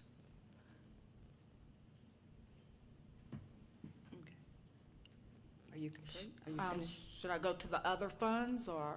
Board, or you want to try to digest one? Digest this. Okay, so we want to digest this particular one first, and then we'll move on to the capital adjustments. Board of Commissioners, any questions? Okay, Vice Chairman Robinson, you're the Chairman of Finance, so I will request if you lead discussions. All right, And Commissioner as I'm Guidas, Vice sensitive Chair. with this, you know, being a committee chair, you have to word it sensitively. You know, the powers that we wrote into the chairs last year were some that it gives it absolutely. And stuff don't even have to come out committee. Thank you, board. But at the same point, you've got to be inclusive. And I'm very sensitive in how I will this. So in this case, no, I didn't touch it. We looked at it in finance. Yes, we took it into the finance committee, but it's like, no. We're not going to over-influence the will of the full board. No. This is too important for a whole conversation than a sub-conversation. All right, so let's make sure you understand what my intent here. So we freely spoke. We took all of our positions. We welcomed all comments. You know, sometimes we agreed, sometimes we didn't. It really didn't matter because the board will settle this. Now, that being said, I think this is simple, Madam Chair. I am so happy that you have finally got it, that these promises that we made, these guys, you can't accommodate them all the time. It's too much money for these guys to get. We're the ones that are held accountable for this budget. I'm with you 100. The last time we created the precedent. That didn't exist before then. It was convenient that they did it in times past, but our administrator created this precedent about this revisit. Madam Carthen, hear me. We created this. They created this expectation that we're going to revisit something. No. So I had to set expectation last time we came to this, like, no, we don't. We only have to touch the budget one time. That's it. And then, but we pay for it in a different time than when we set it, which is the millage rate composition. So the only time we really get to amend it is at that time when we're paying for the prior year. Yes, we're dysfunctional. We know we should be on fiscal. So I'm just acknowledging all these guys. This really should be easier than it should. If we stay at the policy level, like, got it, my board peers, do what you're going to do. But at the end of the day, like, this is the last time we will revisit this. So that means that to those constitutional, those elected, that they got all that power, we're going to give it to you. We're going to hold you accountable for it. Then the paper, y'all need to go talk to them about when their budget is blown. We do not have to bail them out. No, we don't. They need to manage their employee count. That's us thinking that's a false narrative to think like, what, do y'all know what big them budgets are? Y'all know how many people they got? Madam Carthen, we were talking this morning, we were talking about this whole conversation. And all the Board of Commissioners should have got a copy of our recent organization structure that shows all the different personnel and how it's broken out. I know Commissioner Mitchell had brought that up once before, but we didn't acknowledge him, and I think that was important. Like, look, do y'all look at the number of people on this thing? Like, and when we get into this key performance indicators, like, I mean, I get it. Show performance, show fruit. Put that on the dashboard so that when we're sitting here giving money, it ain't because I owe you. that you're earning it. My job is just appropriation. The question is why? Not because you got a title. It's decorum. It's diplomacy. My role is just that, to cast one single vote. I'm not obligated to anything. I'm just one. Get it through the best you can. But it's important that we acknowledge what this is. We're policymakers. We're not micromanagers. We're not their bosses. We just control the purse strings. And I think that's important for context. So that being said, Madam Chair, I have nothing else to say about this, just to set the expectations that I think that since we're staying on this, and I guess I would have done it differently, but I'm going to take liberty since you gave me the floor. So Rosalind, I'll just put it out there. You ain't got to solve it now. So here we are. We're going to accommodate this right now. And will there be any money left over? You said there would, what 2.5? Tell me the number you said. 1.3. Right. Say the number. 1.3. Is left over. Yes. It's unassigned. That is All right, correct. so what do we plan on doing with that money? And we talked about this, so put out what I thought. Where should we put that money? In other words, is the intent to spend it now? I'm not supporting that. But where would we put it? What's the suggestion? You're not obligated. You know how this works. Okay, the suggestion is to create a compensation plan fund, kind of like what we're doing for capital, where we're setting aside a percentage for capital, set aside that 1.3 Okay, set that 1.3. for the compensation for the 2024, where salaries are going to be part of fund balance, the ARPA. Okay, you're good enough. All right, so stay with me. I got this. 100. All right, so let's go back to our conversation last year. We decided to take care, it was in the best interest of the greater good with this Board of Commissioners as the collective outcome. Didn't matter what a person's position was. The collective outcome is the Board of Commissioners decided to take care of the employees. Whether it was 10 years, 20 years in the making, 30 years in the making. To make up that balloon, we did it all in one time, not a little bit at a time. One fell swoop over 2 years. We used COVID money, bad money. We used federal money to backfill ourselves. Okay, it bought us time. Now, we had a couple of options. We could have did like the military, and off the top, that wasn't the appetite of the board. Okay. But we jerry-rigged it. We did it for 2 years. Okay, I got it now. But you got to make up for that balloon that you just bit for the right reasons. The math is there. My point was you can't make that up in 3 years. You got to have a 10-year plan. You have to have the discipline.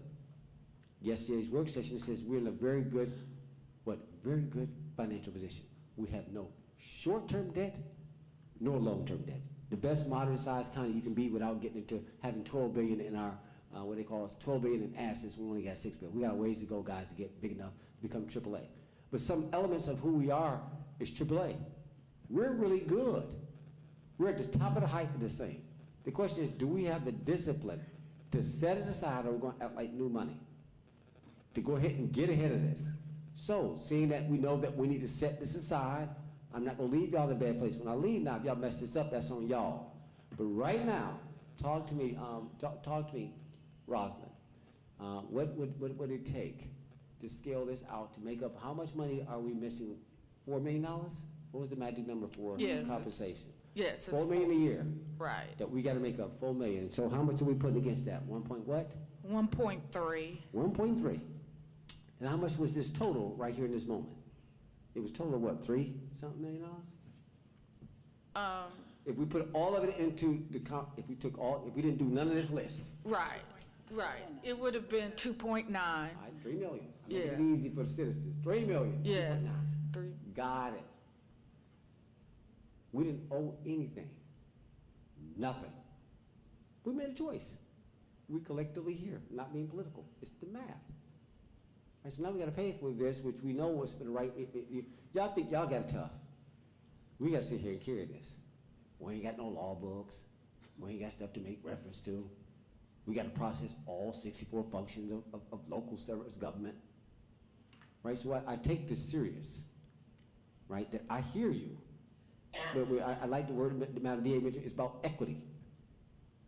You gotta spread this thing out, so I'm almost finished with my narrative. So, all right, so we could have put 3 million aside, but we're not. We only have probably 1 point, whatever you said, 2 million, 3 million. Okay, fine.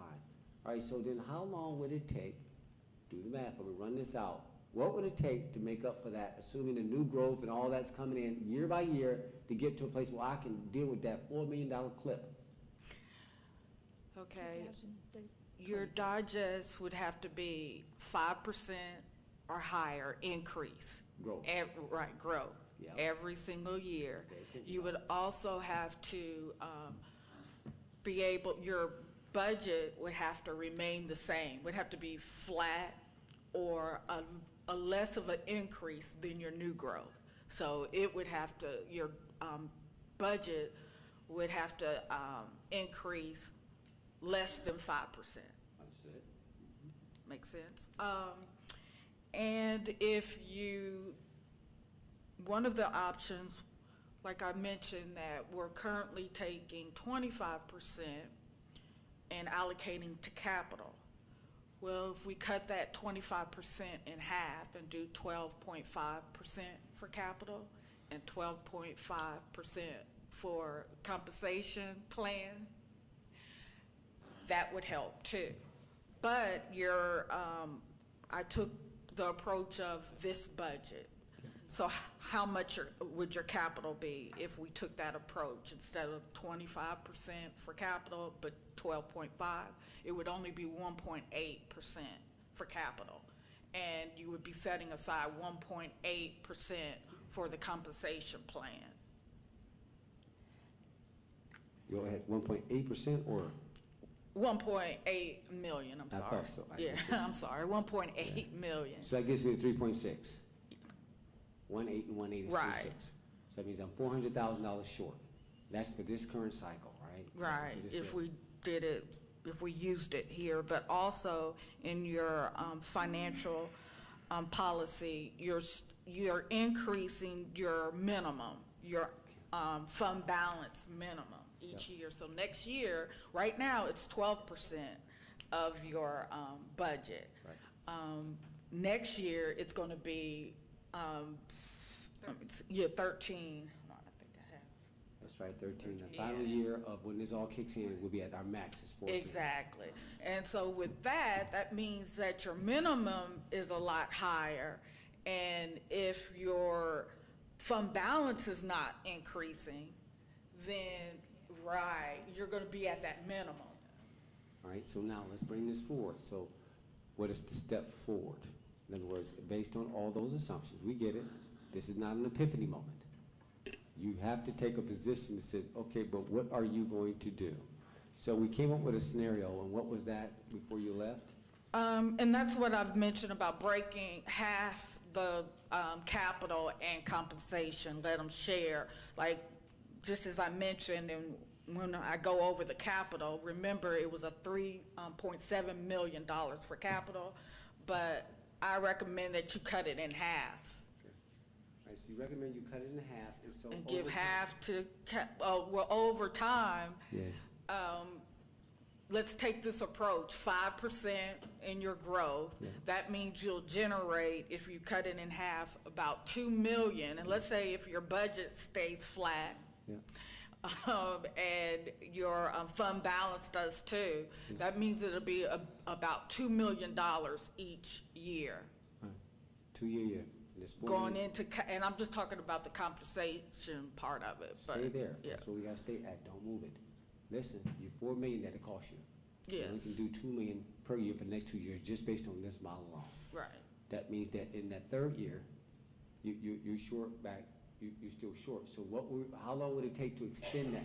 That means that it's gonna be flat to a point, relatively speaking, flat. That means we can get cost of living, but it ain't gonna be no raises. There may be one-offs. Back to the policy that said, Madam Carthen, okay, if you're gonna put it on the table, we will lock this thing up. We gave you enough resources. You're sufficiently taken care of. So we're gonna give all y'all an equal amount of resource and whatever math y'all gonna put it out there, like, y'all gotta work with us. The math does not lie. The question is, how strong is this Board of Commissioners, the five of us, to be disciplined? Don't talk about it. She laid out math. You gotta cut this thing in half. Run the numbers. It's gonna take you 8 to 10 years to catch up with this.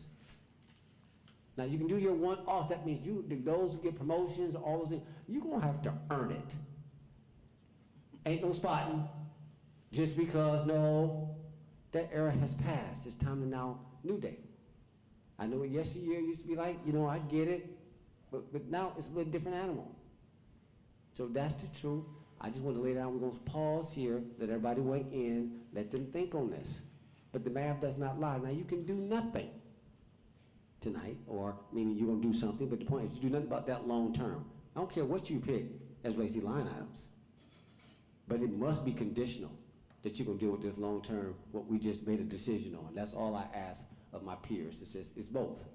Deal with the short term, but make sure that we're able to make a decision today, a perfect decision, that casts us down the path of just putting something aside, but don't kick the can. Madam Chair, you have the floor. Okay, thank you so much, Vice Chair. Any other comment for the Madam Chair. Commissioner Guider, you have the floor.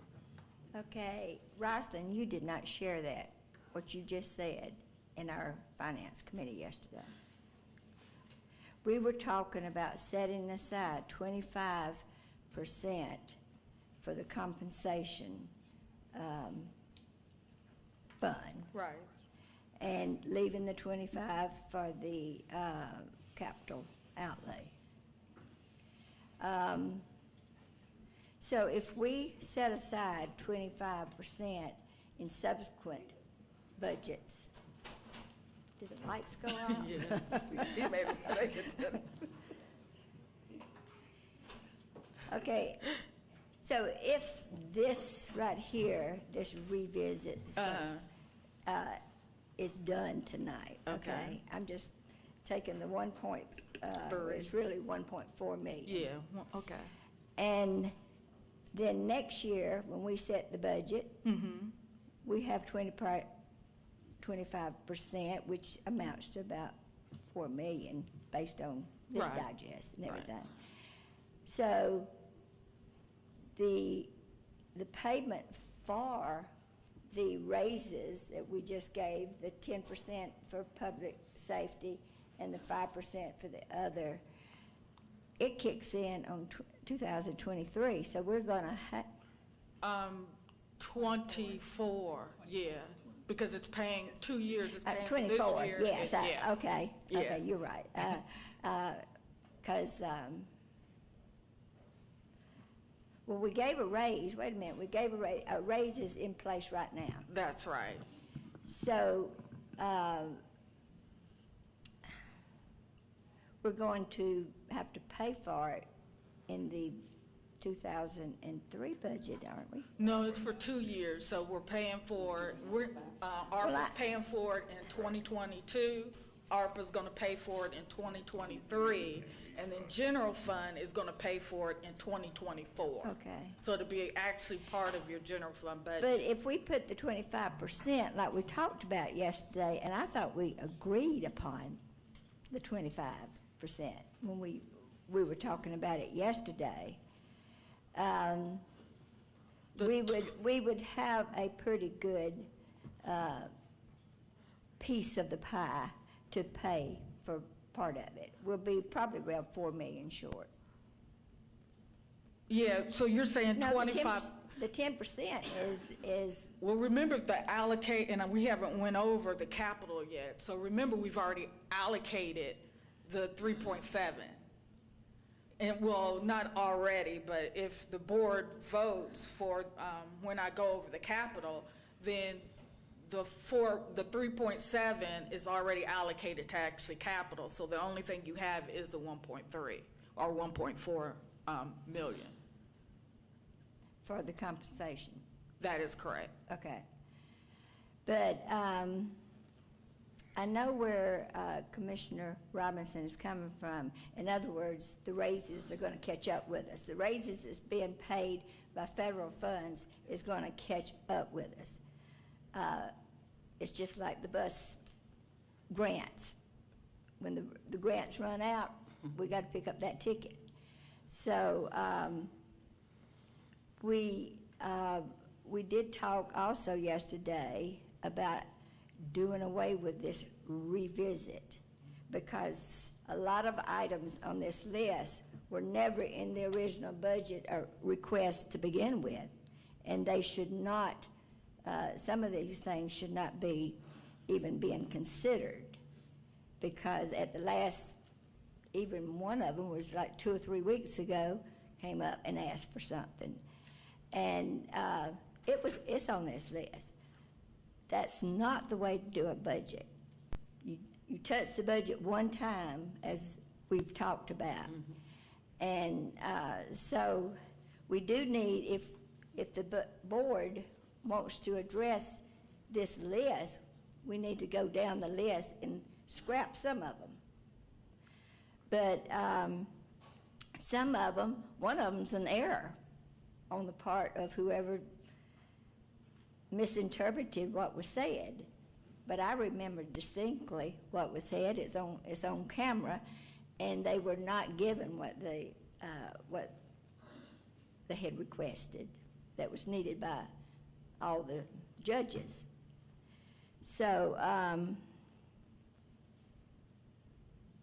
I would, and we also yesterday talked about using a higher rate of collections, because we all know we're going to collect more than 93. We've been using 93, and that's why we have some of this surplus here. I think we discussed that at the time we were doing the budget last year. I know I brought it out because I said, why don't we use 96? We're underestimating the revenues. But so nobody knows the future. Nobody knows the growth of the county, the businesses that's going to come in, if they pay, because they may have an abatement. But there are some things that are abated now that's coming back on the digest. But I don't even think anything on this list that was not originally requested should be on this list.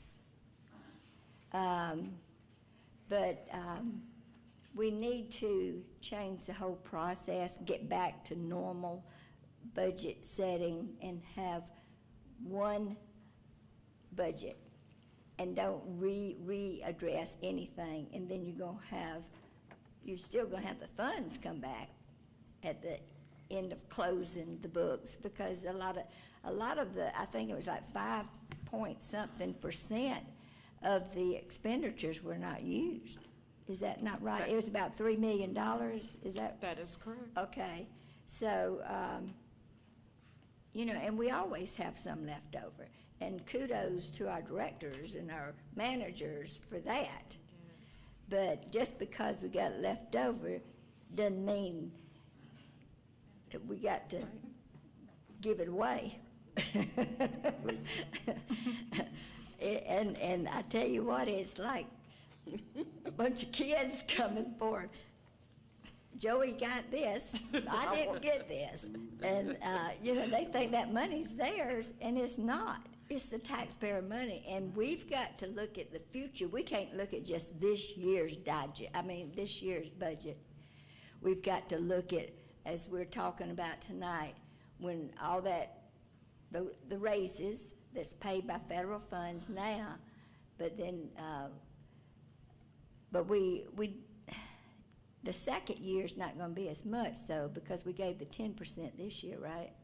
Right, but still we have to carry over, I know, but we don't have another 10% next year. We just got 5%. Right, that is correct, Yeah. yes. So, I don't know what the board wants to do. I would like to take this, some of these things are crucial to some of the departments. And we kind of promised you that we're gonna come back and give you something. But next year, I hope y'all don't do that. Just say, okay, you bet if it's not in your budget, then you're not gonna get the money. Because we're the ones responsible, we're charged by law of producing a budget, a balanced budget. And money doesn't grow on trees, kids. So, with that being said, if we make these changes, at least we're addressing, anything left over this year should go into this compensation account. At least we're getting a head start. So, anyway, with that said, that's just my opinion. But what you said a while ago, that you didn't say that yesterday. Well, I have an answer for that. Okay, so there's two buckets of money. So the 25% is based off of your fund balance policy, and that's where the capital's set aside. So I did 25-25 on that, meaning 3.7 for capital, 3.7 for compensation. But you were under your target. You were under by 11%. Your minimum should be 12, you were under. So this year. Right. Yeah, I'm using this year as a guide. And you're using this bottom figure. That is correct. Okay. Yes. So the 25 wouldn't work there. But yes, for the new growth. Right. Subsequent. Exactly. It could. Yeah. Right. Or the new growth. You can come up with a calculation and say 25% for new growth, or come up with another policy for your new growth. So, so that's why I didn't do the numbers at the time. I was just kind of looking at it, but when I did the numbers, it wouldn't work. You would be violating your policy, financial policy. well, and you and I have talked about this, about the policy. To me, the policy just applies when we set the budget. That's correct. Instead of this. You Right, don't it have gets- to put any part of this in that compensation, in the set aside for the. Right. Because if you use a higher collection rate, you would probably have a 105 Oh, million yeah. dollar budget. It Oh, would probably yeah. it would probably be 107. This doesn't even consider the public utility digest, I assure you. Right. But anyway, that's my comments. I'm gonna yield it back to the chair and let the others speak. But just to recap what I said, I would like to at least address this, because we did promise some people some things, and some of them are badly needed. But my thoughts, if it wasn't submitted in their original budget, it's off the table. Or the funds, even though the use of the funds, it may have changed a little bit. But of course, we can't do anything with the directorship that we just did. We just voted to do that, Right. but we had a vacancy. So, and money, what are you doing about the money for the salary, his salary that was in planning and zoning? You can transfer some of that money over there, can't you? I don't think so. We need that 18,000 Okay. to satisfy the obligation of the board, what the board just voted approved. on. Yeah. Okay. So that 18,000 isn't necessary. But anyway, I think don't let the ceiling fall. Me and Commissioner Robinson's almost on the same page. Now, I don't know if he wants to put all of this in there. I think we've just gone too far with things that we promised. So, but this year, you don't have to do it next year. And get away from this revisit. Just say, your budget's your budget after. And then it takes a lot of stress off of us. Absolutely. Good grief. I know. With that, I yield back. Thank you so much, Commissioner Guida. And certainly, this is, I mentioned that, this is the day the Lord has made for this to be the last day of revisits. I said that earlier. And I know it is, there's a lot of pressure, and it causes a lot of confusion.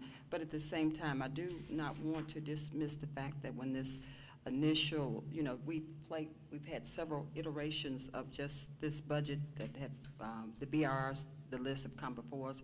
At first, we only had about $47,000 remaining. It was the first initial proposal, but we knew that was just not doable. And then certainly it brought it back, and then we have now at 1.1 million as our request.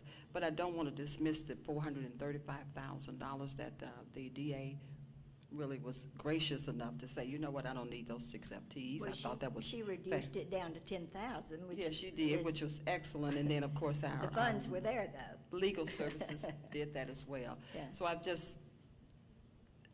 think we just may have 1 or 2 late bloomers that came in with a request, but I certainly would love to see that be an exception, simply because we were able to save $635,000 initially. No, that doesn't have anything to do with I it know, not being but on there. But I'm trying to be creative, since it's our last year for creativity, that's all.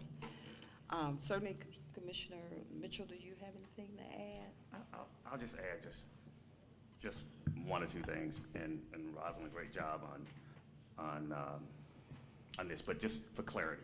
So the 1.395, are we restricting or assigning that to the compensation plan? Is that what the request of the Finance Committee was stating? Yes. Is that what? Yes, is that's the recommendation. That's the recommendation? Yes. Okay. To 25 restrict. afterwards. Right, From here. exactly. Hold on. Just want to clarify that. Just hold on. Commissioner Mitchell has the. Yes. So for clarity, that's where these funds will be assigned or restricted, or what are we trying to say with those funds? Because I heard you say a couple of different things. I just want to make for clarity. In layman's terms, just we're holding them in our savings for. In our fund balance. Exactly. So not restricted. Well, yeah, it's restricted. It's going to be restricted to pay for that $4 million That's what I want to hear. So in to be restricted to 2024. pay for the compensation plan. That is correct. Okay, That is okay. correct. Right. Yes. That's what I make sure that we're stating that, because we kind of, I've heard it a couple of different ways, and I just want to verify that's what these funds are what we're saying will be put aside on that side. So good enough. And we do know that the ARPA funds are quickly running out. That we actually have these 2 years of, of a blessing from my feds and all others and the ARPA funds. So those numbers are going to be our numbers that we need to start to accounting for. And that's what we're speaking of when we talk about the $4 million, that we're going to be short if we don't get ahead of what we're doing now. Right now, 1.3 or 1.4, I'll just round up to say that number. At 1.4, that's a decent start. But we're way off, though. Way off. So it just, again, it looks great on paper, but realistically, the odds are against us in fulfilling that, unless our collection rate, which we know will be a lot higher, and I know our tax assessors will do some great assessment values, and at the rate it's going, I could see we won't be too far off, but I don't know if we'll get there, just based on reading as an economist. But with that, so the other 5% is what you're talking about, that will actually, the growth side of things that we're looking at, that would be possibly trying to work off. Whoa. Well, here's, if we could just silence all our phones. Oh, I'm sorry. Okay. So that 5% growth is what you're looking at, trying to offset the potential 4 million that we're short. That is correct. Your hopes are. Right, it would have to be 5% or higher Got it. to make, a difference.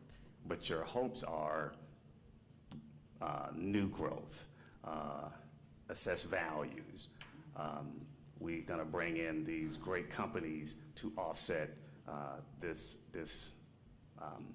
shortfall, as I would call it. I'm asking to say, is that the mindset of what you're thinking and what the committee, the Finance Committee, is kind of looking in the future? Absolutely, yes. Okay. Well, last but not least, I too think that this is very aggressive. I think it's definitely interesting, but it looks great on paper, but I'm still thinking that we probably need to do a lot better than what we are. I agree that this list is healthy, pretty healthy, from the mere fact of definitely needs to be isolated and separately move through the list to determine what should move on, because there are some things on the list I think should move on, but there are some things I think need not move on. So I think those on the list, we need to kind of separate them individually, decide, and I'm not saying this to you, that this will be for this board to decide. Separate the list by line, by item, and decide on which way we move forward or not. I think the list is extremely healthy. I get it. We have the funds here. I get it. But I don't think we're thinking about 2 years from now. That's my concern, 2 years from now, because that's going to be compounded, correct? From 5% to 10%, and I'm just only using the sheriff, I don't know, maybe in reverse. But when that number hits 2 years later, I think we're going to be way off. And we're going to be here doing this song and dance of now do we improve this situation. And the only way that I can just think off the top of my head that you can kind of improve that situation would be to increase the millage rate, to go after that, to make that work. So if you're not going to be realistic about this, then I think we've got to isolate this line by line and decide on who moves forward and deal with, because even if we approve everything on that list, you're still going to be in trouble, I think, 2 years from now. So I'll yield. Thank you again. And great job, though, by the way. Oh. Yeah, thank you. I yield. Okay, thank you so much. Commissioner Mitchell. Commissioner Carthen, you have any comments or feedback? Yes, and then you. I wasn't expecting this conversation. However, I don't know. I do like the idea of the compensation fund, so kudos to the Finance Committee for coming up with that. I think that's a great idea. I'm not in favor of cutting the capital fund in order to do it, because we do have so many capital projects. And let's be honest, the capital projects is what the citizens actually get to experience, right? Now, I would love to pay every salary and wage adjustment up in here. I think everybody is worth what they're worth. And I applaud you, directors and managers, coming to ask us for your people. I do. But that's why we took time in December to give everybody what we could afford as the county. We did it. We adjusted. And to come back, and this list is full of salary and wage adjustments. There is very little here for the citizens to experience. I actually only see about 4 items where we can actually say the citizens will get to experience it, touch it, see it, feel it. We got to do better. And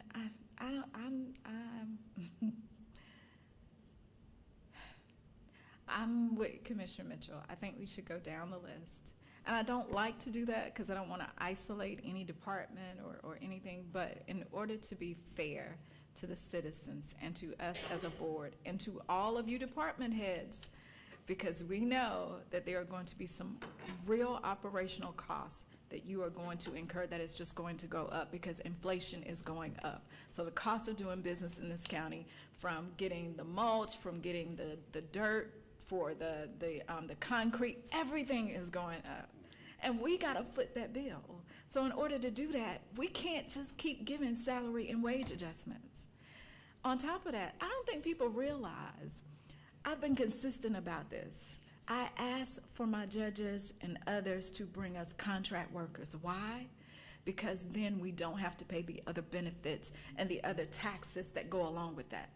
I'm very consistent in my stance. So when I see Superior Courts asking for 2 case managers, do they know what that also does to us? And we will very soon bring on another, what?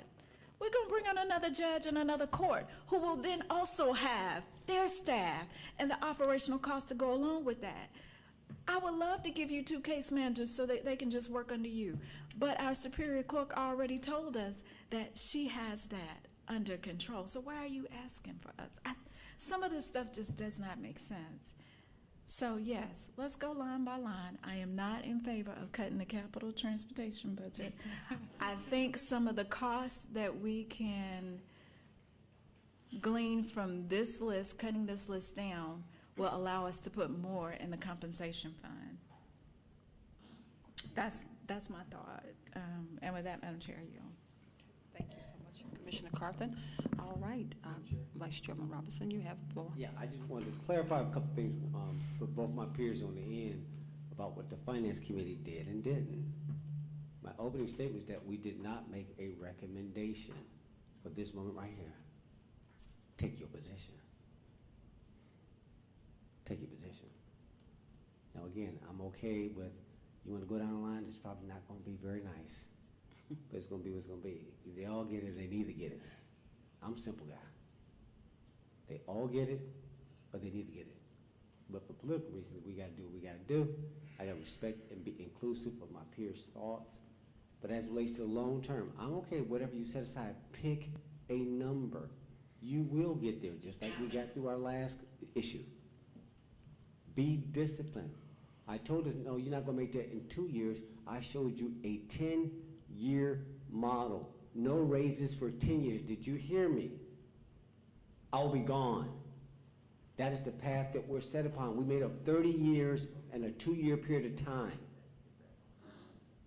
So you're going to have to set something aside. I'm not going to tit for tat. We do 25 here, 25 here. Pick a number. But if you don't discipline yourself now, you will face, to Commissioner Mitchell's point, not in 2 years, you're on too much cash. You're sitting on too much cash.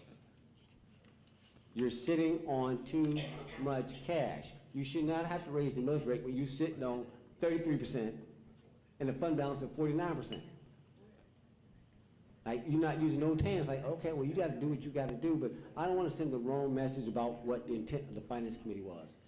The point was to hear things out. Madam Goddard and I were on the same page. Like, okay, that's enough of this. And I just didn't want to get into with her on the line on it. We probably would disagree on certain things, and it didn't matter right there, not in a committee. Because she has a voice that she can bring straight to the floor and say what she had to do. So I wanted to clarify, we didn't make a recommendation. We looked at it, and my last point is that, Madam Goddard, no, this is what Roslyn showed you, I made in the last 15 minutes before this meeting. I said, get in my office, let's show the board something, a path forward.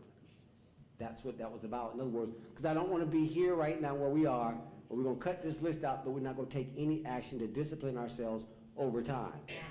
And you can get there. Roslyn, what was the magic year that we looked at, that if we did this and ran it for time, how long would it take? 10 years. 10 years. Yep. So I don't want to hear that we can't make it. You can make it if you discipline yourself for a decade. But we made up 30 years of non-paying people, and definitely 10 years since I've been here in my 14 years. So this is the cost of doing business, right? And I want to close with the point about, no, I get the legal aspects that we have to fund certain offices. No, we get that. But you got to ask me nicely. You can't threaten. You can't dictate. It's one of those, no, do we provide sufficiency for it? And I'm not joking with this. I get it. I get we got some big capital needs, like a SPLOST has got to take care of some sheriff cars. That's the only thing that I promised. I want to make sure I clarify that. I didn't promise this revisit. Y'all know I didn't. Well, I guess my vote don't matter. Please, my memory is long. No, I did not promise. As an individual, no, I didn't. There's no we in this. I made no promises. Let's be clear. But what I did make a commitment to, because the board committed to the sheriff, a set of cars and fleet, well, that was a different capital expenditure item.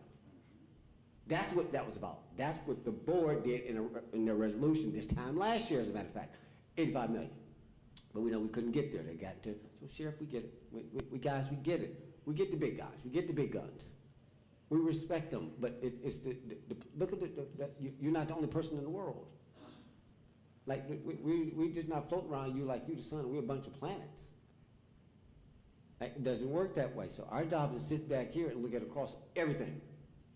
And it's equitable. Thank you. I learned a new word. Thank you, Madam DA. Equitable. Love that. And inclusion. Right. Not equal. No. I hear we equal get thrown around sometimes. No. It's equity. Everybody don't need the same amount. And so we have to make, it's a tough decision. So I appreciate everybody, but Commissioner Mitchell, respectfully, no, there was no committee recommendation on that. It was just, hey, here's some thoughts moving forward. Our job is to advise and consent. I can't do their job and my job. I can advise them. They can't, I mean, Rosin knows this. She's giving us something to think about, but y'all take a position. If y'all want to go down the list, Madam Chair, I think that's where they left it. So you want to go down this list. We ain't even got to the fire and the EMS. I guess we're going to do them the same way. And the other funds that's not part of this general fund, then make sure we ain't even got to that yet. This is going to be long. So I said we do it just like we did that legislation, Madam Chair. You just go down the list, either in or out, and then you make one full resolution for the whole thing. So we're just going to cut it up, guys, not as a vote, but either you got consensus to add it to be considered or don't. Just go down the list, but make it rapid fire. I yield, Madam Chair. All right, any other comment before we start, board? Hit it. What I'll do, just ask regarding a concurrence, if you concur or not for a particular one. I'm going to start with Connect Douglas. We already know that the salary and wage adjustment is required for this promotion that you just bestowed upon our new director. So I'll start with Connect Douglas salary and wage adjustments. Do we have a concurrence? Concur. Yes. Okay. Commissioner Mitchell? Yes, Okay, yes. so we have 5. That's good. The coroner's office, the coroner's salary and wage adjustment, $20,000. It was not in her original budget, per her documentation. Okay. So I say no. Okay. Just please, let's concur or not. Yeah, we're going to concur. Right. Yeah. Do you, We're just going to say yes or no? Yes. or no. Okay. That's it. Yeah. That will. Commissioner Mitchell? No dialogue? I mean, if you Yeah, want Well, to, unless, just- Do you concur or not with the coroner's salary and wage adjustment of $20,000? Do we have any concurrence? I concur. Anybody else? Okay, I concur. So it's 2, nobody else. Okay, That's out or is Yep. it in? it's out because it's out. just 2 of Next. us. Keep Okay. moving. District attorney's interns, she have 5. She needed $10,000 for her 5 interns. Concur? I concur. Anybody Because else? she reduced it down quite a bit. Anybody else concur? That didn't make it either. Okay. All right. Elections, salary and wage adjustments, $30,000. I concur. I concur. I concur. Anybody else? This wasn't added to about 2 or 3 weeks Concur. ago. Madam Chair, keep moving. Okay, so we keep that one. No. Okay, that was I want- yours, Want it Commissioner. on the record, please. Okay, she did. We placed no. We have a huge election coming up, okay? Human resources. We have full-time HR, IS compensation analyst, and then HR director salary in addition to. So these salaries, 72, but the HR compensation analyst is 72,500. I'll just take them separately. We have any concurrence on that? Yeah, HR. I concur. Anybody else concur? Concur. Okay. Anybody? I'll do it on on the director's salary, but not on the top thing, Okay. Any, well, that's what I because said. it's 2 figures. Yeah, on the director's salary, well, they're separately, so if you just wait for a second. Well, the 72's on top, so. Okay. I didn't know Oh, what you you were did, voting on. you're right, you're right. So anybody else occur for the, no, the. Aren't you on the top one? Yeah, I'm on the top one, which is the compensation analyst. The director is the second one, so I'm taking them, those separately. The HR compensation analyst at $72,500 through, I think I had 2 concurs, myself and Vice Chairman. Anybody else? Yes, I did concur. Yes, ma'am. So it was 2. That didn't make it, okay. What about the HR director salary? That was on the analysis. That's on the analyst, and then I'm getting ready to get to the director now. Okay, it's hard to hear you. Oh, I'm sorry, down here. and I'm moving to the director now. Okay. Okay. Now, the HR director salary in addition to, which is be 50,000. Do we have any concurrence? Do I hear anybody? I concur. I will concur. Anybody else concur with the director's salary in addition? Commissioner, I thought you said that's what you did. Well, y'all approved the other one. No, And it's the no, same no, we did department. not. No debate. Okay, We okay, can't okay. just go down. Well, she asked me, I'm Okay. gonna answer. It's out. Okay, I'll keep going, okay. Intergovernmental Affairs and Community Service Division, salary and wage adjustment of $2,225. Concur. Anybody else concur? Okay.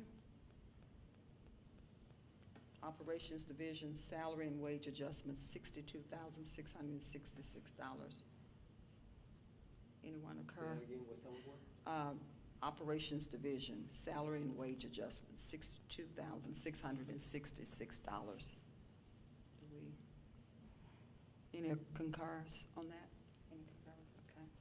Concur. I forgot what it was for, but I think I know, but without isolating, yeah, I'll concur. For the record. Okay, I concur. So it's 2, so that didn't make it either. Okay. Probate, salary and wage adjustments of 3,000. Any concurrence? Concur. Concur on that one. Concur. Any other concurrence? Okay, so that made it. The FT fiduciary compliance clerk. Any concurrence on that? Concur. Concur, it's 2. Okay, can I, and I just need to insert some, board, this one, I believe this position is required by the state. Yeah. It's required by the state of Georgia. The clerk? Yes, ma'am, that fiduciary clerk, I had a conversation with the probate judge, that one is required by the state of Georgia. Do I have another concurrence? It's a full-time fiduciary compliance clerk. What area? Probate judge, the probate office. So how many you got? I have 2 so far. Concur. Okay, so that passed. And then the staff attorney in the probate judge office at the amount of $87,000. Okay. Concur. Concur. Anybody else? Okay. That one didn't make it. Okay. All right, we move on to the public defender, salary and wage adjustments, $100,000. Any concurrence? Concur? Concur. Madam Chair, I ask that we cut that in half to 50,000. I can't hear. Commissioner Carthen said she asked that we cut that in half to 50,000, that request at this time. Well, you got a 100,000. So at the 100,000 I have on the floor, we Okay. only have Yeah. 2 Yes. concurrence. There you And then I'll come back with the 50,000. Okay, public defender, salary and wage adjustments, 50,000. Do we have any concurrence for that? I Concur? I concur. So we have 3. Okay, we made it. So it's 50,000. Rosalind, can you make a note of that, would you please? I have. Okay, Yes. public works, mowing and litter, 150,000. I concur. Concur. Okay, it didn't make it. Let's keep moving. I guess I'll be picking trash up. We ought to prosecute the ones that's throwing the trash out. I know, senior services, Lithia Springs Senior Center in year 1, and I believe this is Board of Commissioners critical because we don't have enough funding. We don't have enough funding to, for Concur. operations. Yeah, Concur. Concur. Concur, we have 3. Yeah, that's critical. And then next is Superior Courts, the 2 case managers. I recommend 1 case manager. Well, let us just try the 2, Let 'em see what we split- got. Let me them try. split it. Let me try 1, I mean the 2 first. Okay. Do we have any concurrence for the 2? Okay, let me try 1. Superior Court, 1 case manager. So 1 clerk would serve 2 judges. Yes. Concur. Concur. Any other concurrence? Didn't make it. Okay. Whoa. Tax Commissioner, salary and wage adjustments, $40,000. Any concurrence on that? Concur. Concur. Anybody else? No. Okay. All right, office equipment maintenance. And let me just state to the board that his office maintenance equipment is no longer being funded by the state. So now the board Concur. has to pick it up. This is Concur. for printers and. Yeah, for those. Yeah. Yes, ma'am. Concur. Concur. Which group? It was The the tax printers commissioner's in the office. tax commissioner's office. What happened to the prior vote? What was that? The what? What was the prior one? Is this the same thing? No, that was the Superior Court. That was the case managers now down. No, Oh, the salary and wage salary, adjustments for the tax commission. That didn't go. It didn't pass. It didn't pass. No. Okay. And then we I moved, recommended 1 more. All right, we'll go ahead to and, this one. and then we did approve, I'm assuming, the office equipment maintenance. I heard 3 concurs. And then last but not least is transportation, a full-time civil. So hold on, Madam Chair, so the office equipment of the tax commissioner, 50. Okay, let me try it again. Okay. Let me try. It did, it's good, I didn't hear. You good. It's Okay. concur. And then transportation, full-time civil engineer 2, traffic, or the transportation department at $116,000. Concur. Concur. So we have, okay, that made it. Chairman, I didn't get that. Okay, we had 3, we're good. Okay, Rosalind, did you crunch the numbers to see what we had? Yeah, I think the total, instead of 1.1 million, it's 541,000, but let me get on my iPhone.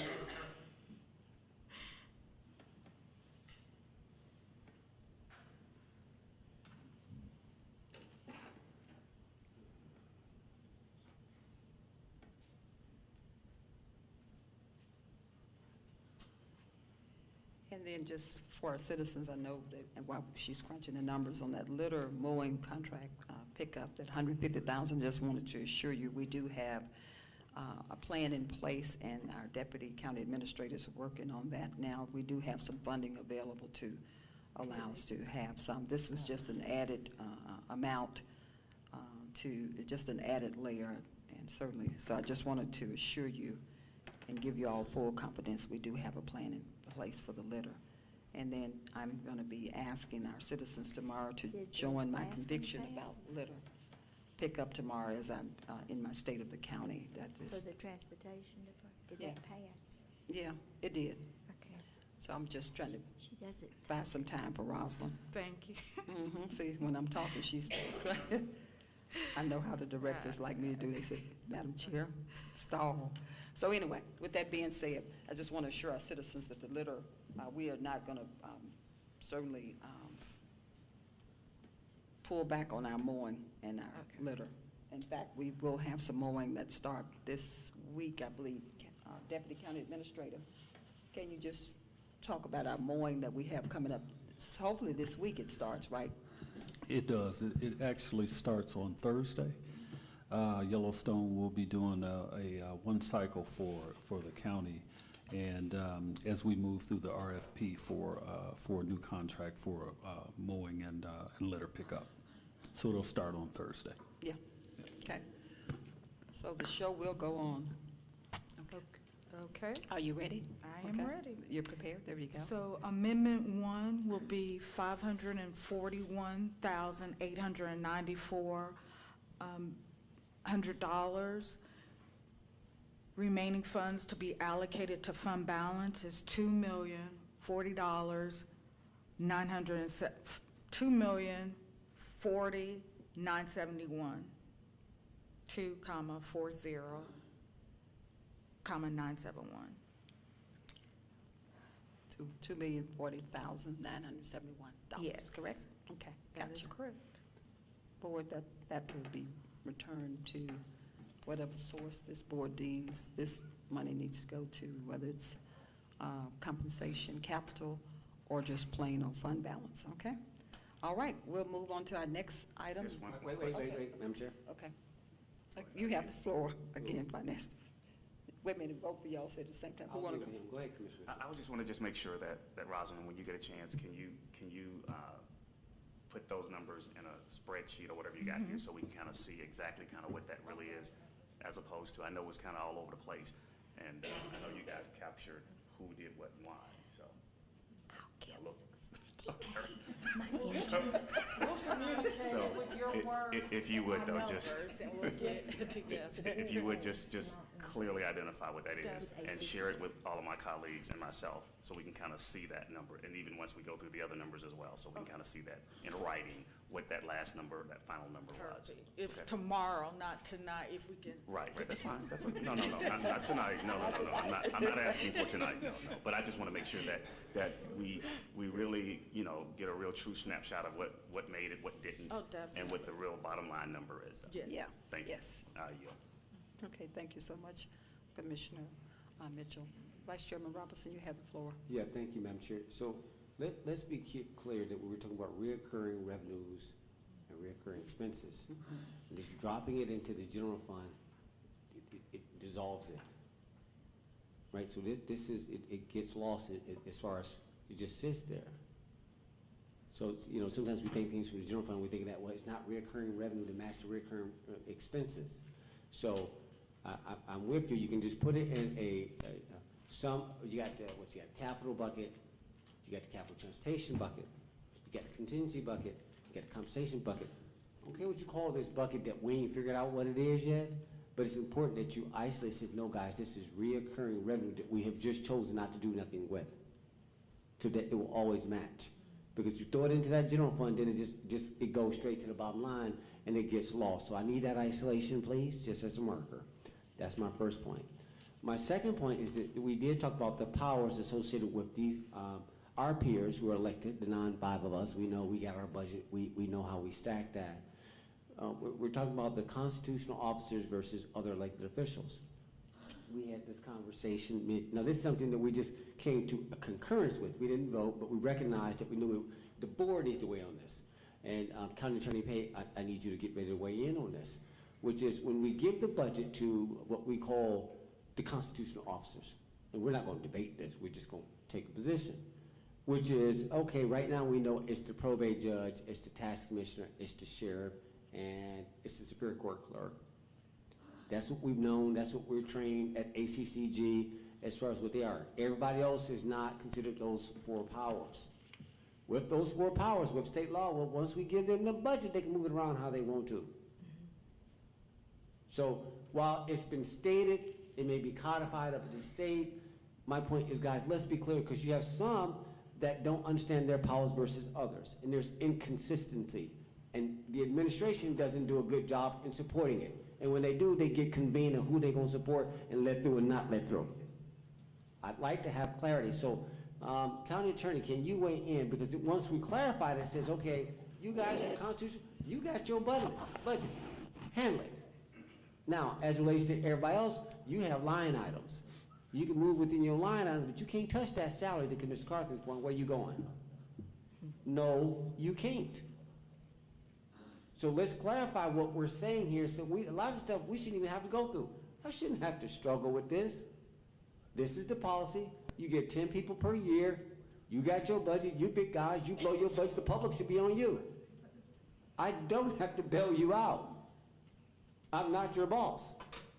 But it's important that we clarify that. So, County Attorney, are you down there? Yes, Mr. Vice Chair. Can you help us with that topic that we talked about yesterday, but just for further clarity, please? I think with respect to the constitutional officers, you are correct in your assessment. Once the county awards them the budget, the constitutional officers have the right to spend that money how they wish. We cannot dictate to them how they spend the money. So it's clear that we have to give them enough money to discharge their responsibilities and the duties of their office. Where it gets a little murky and a little gray is, what is that amount of money? And that's something that is subject to interpretation on a case-by-case basis. What is the right amount of money? That's where it's a little gray. But once the money is awarded to them, then they have the right to spend it as they see fit. We can't dictate to them how they spend it. Okay. That's sufficient. You did very good at threading that needle. And again, there has to be expense controls. We're just not going to let this run amok. But I think there's a reason out that we're making in good faith to do what we can based on what we got and make sure it's equitable. But we recognize we're not trying to get in y'all way. Y'all got real service that y'all got to deliver. I don't have time for phone calls and emails about stuff like, I can't get this. Like, okay, guys, get to work and get some stuff done. And we do agree with Matt. It's like a pouty. Like, okay, I didn't get that. Like, okay, we're grown people. Like, what are we doing? What are you saying? You know there's limitation. And it's not that we're not like some metro across the way.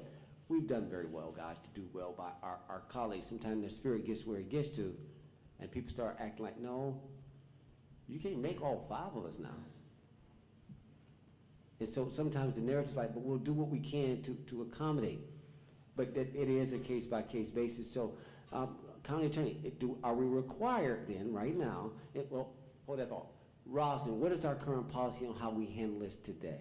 Let's make sure, legal versus financial. Can you weigh in on this? Because we talked about this. We gave them powers. What can they do today?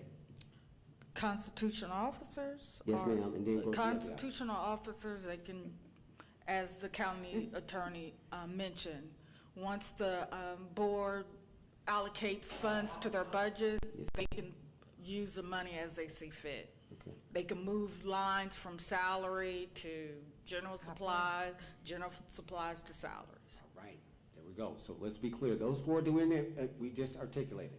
Tax commissioner, probate judge, superior court clerk, and who? The sheriff. All right. That means everybody else, judges, coroner, public defender, magistrate, etc. They have line enough to speak to those what their powers are, please, or authority. So for elected officials, they can do a budget transfer between general supplies and other professional services, but they can't go to salaries. They can't put money up to their salary line item or remove funds. It would have to be board approved. Okay, so is this a written, a codified policy, or this is stated, this is how we do things here? For the constitutional officer, that is state law. For elected official, that's best practice. That's budgeting practice. Budgeting practice. So it's nothing official. It's not codified for Douglas County. It's what we've been doing. I get it's default. Right. So Michael, so County Attorney, Michael Coleman, isn't it just an executive order or something out of finance, a finance position from the executive, or do we need to pass some type of policy resolution by the board? What do you think in this case? Because it's not clear. They don't know. We get too many calls where they don't know what they can and cannot do. And you got finance where they're becoming glorified customer service reps on stuff that you think should be out there. What say thee, sir? I think it certainly would be prudent for the board to adopt a policy as to how elected officials can move money after the budget is awarded and direct the elected officials to follow that policy. I think that I do concur that there is not, that the authority to move money from one line item to another line item should be approved by the board. I concur with Ms. Miller on that point. But I do think that it would be prudent certainly to adopt a policy reflecting your desires in that regard. All right, so adopt a policy by the board Madam Chair, you carry out some order over to send it to them. Here's what we've done, but there also needs to be some degree of training and understanding. Some people are not as seasoned as others, so I think that's sufficient. I've made my point. And of course, everybody else, the directors, y'all got to deal with the deputy and deputy administrator and assistant county administrator, as you always done. We try not to get in that, and they're going to handle it how they're going to handle it. That being said, I'm going to yield back, Madam Chair, so I just wanted to make that point on these matters, and I yield the floor. Okay, any other comment? If not, we're gonna move on. Yeah. Okay, we're gonna move on to our capital. I just want. She's got one more. Oh. I think. Oh, I'm sorry, that's what we're gonna yeah. move to the capital. Okay, go for it, I'm Well, sorry. hold on, Madam Chair. I just want to, for clarity to our county attorney, so that I'm clear. Oh, and it could be for you too, Rosin, that I'm clear. So if, let's use the constitutional officers, if they move a line item to, let's say, salary, from operations to salary, that would affect the budget because in the end, salary is compounded, correct? That is correct. So, Michael, so please help me understand, it's okay to do that or It's the not law. okay? I'm just using the constitutional officers. Yep, Just, yep. we just doing this hypothetical, but, It's the law. so I can make sure I heard it correct. County court. Constitutional officers have discretion. Once the money is awarded to them, they have the discretion to that. spend the money as they see fit. And our obligation is to award to them the money that's necessary for them to do and discharge the responsibilities of their office. But hold that thought. But my question though is, if you take a line item, I'm gonna use buying computers, but you shift that to somebody's salary, you're gonna have an issue with your budget. Right, but as long as It's the law. constitutional officer has funding, they can I'm do not- it. I'm not going there yet, no. I'm just only using this as hypothetical. If I Right. I'm buying machines and all computers, and I move it to my line item of compensation or salaries and compensations, if that's okay, Yes. I want it to be said by our attorney that that's okay, and they'll do it, that's okay. But do understand, in the end, when you get to the budget in the end, because that machine is only gonna cost you, I'm just gonna use $100. But that compensation to a salary This is gonna cost you Court. a whole lot more. Now, I don't know. Yeah. I'm just only asking so I can get clarity to make sure that it's okay or not okay. They have the authority to do that. Okay, so that's good As enough. constitutional officers, they That's have the okay. authority to do that. But do understand, in doing that, what effect it would have to a budget though. Am I correct? Right, but you'll go to court, because what you could do, since they don't have any line item in the salary, and that's why they're moving it up, we could not do it, say, well, nope, we're not gonna do that transfer, so therefore, they wouldn't be able to give that person that salary. However, just like the county attorney stated, if they need that position to move forward with their operations, then they could. Too much, Rousel. Right, I know, Yeah, but too I'm much, just saying. Too much. But yes. I'm only just trying to make sure we But yes, they understand can. that would affect your budget in the end. Because that machine cost would be only a one-time cost and We that's don't just it. have anything to do with it. Right, Now, if they can, not our our attorney choice. stated that they can, that's Yeah. okay. I mean, I just want to make sure, for the record, that we did. or you could do, create policies, maybe that the Oh, I board agree. is aware. I know, I'm with you on that. I Okay. just- Or the I just board wanna- is aware of what's happening, and then in the next year, you could, Still too much, Rousel. Okay. You did good. You're still too much. But we're clear. I just want to make sure that we were clear. And that move, it's legally that they can, as opposed to salary line. There's a couple of, I think, in my head, there's a couple of line items that you really, yes, you can move, but you shouldn't, or what we call best practice, because that effect would be a lot greater than the one machine or one computer or 10 computers that you bought at one time. That's all. But I'll leave it there. But thank you, and I appreciate it. Oh, you want to add? No, I was going to say, they do have the authority to your question about it impacting the budget, that goes into the issue of whether or not they really need that to discharge the responsibilities of their office, and that's very gray. That's something that could vary from, case by case. Do they really need to do that? Do they really need that position, or they need that equipment. That's the I guess gray you area. asked me the question? No, Or I'm you- not. I'm just saying, Okay. that is Oh, the okay. gray area. Okay, all right, I'll yield, thank you. Yeah. Okay, thank you so Madam much. Chair, Thank you so much, Commissioner Mitchell. Commissioner Guider. just real quick, I think that's been tested in court.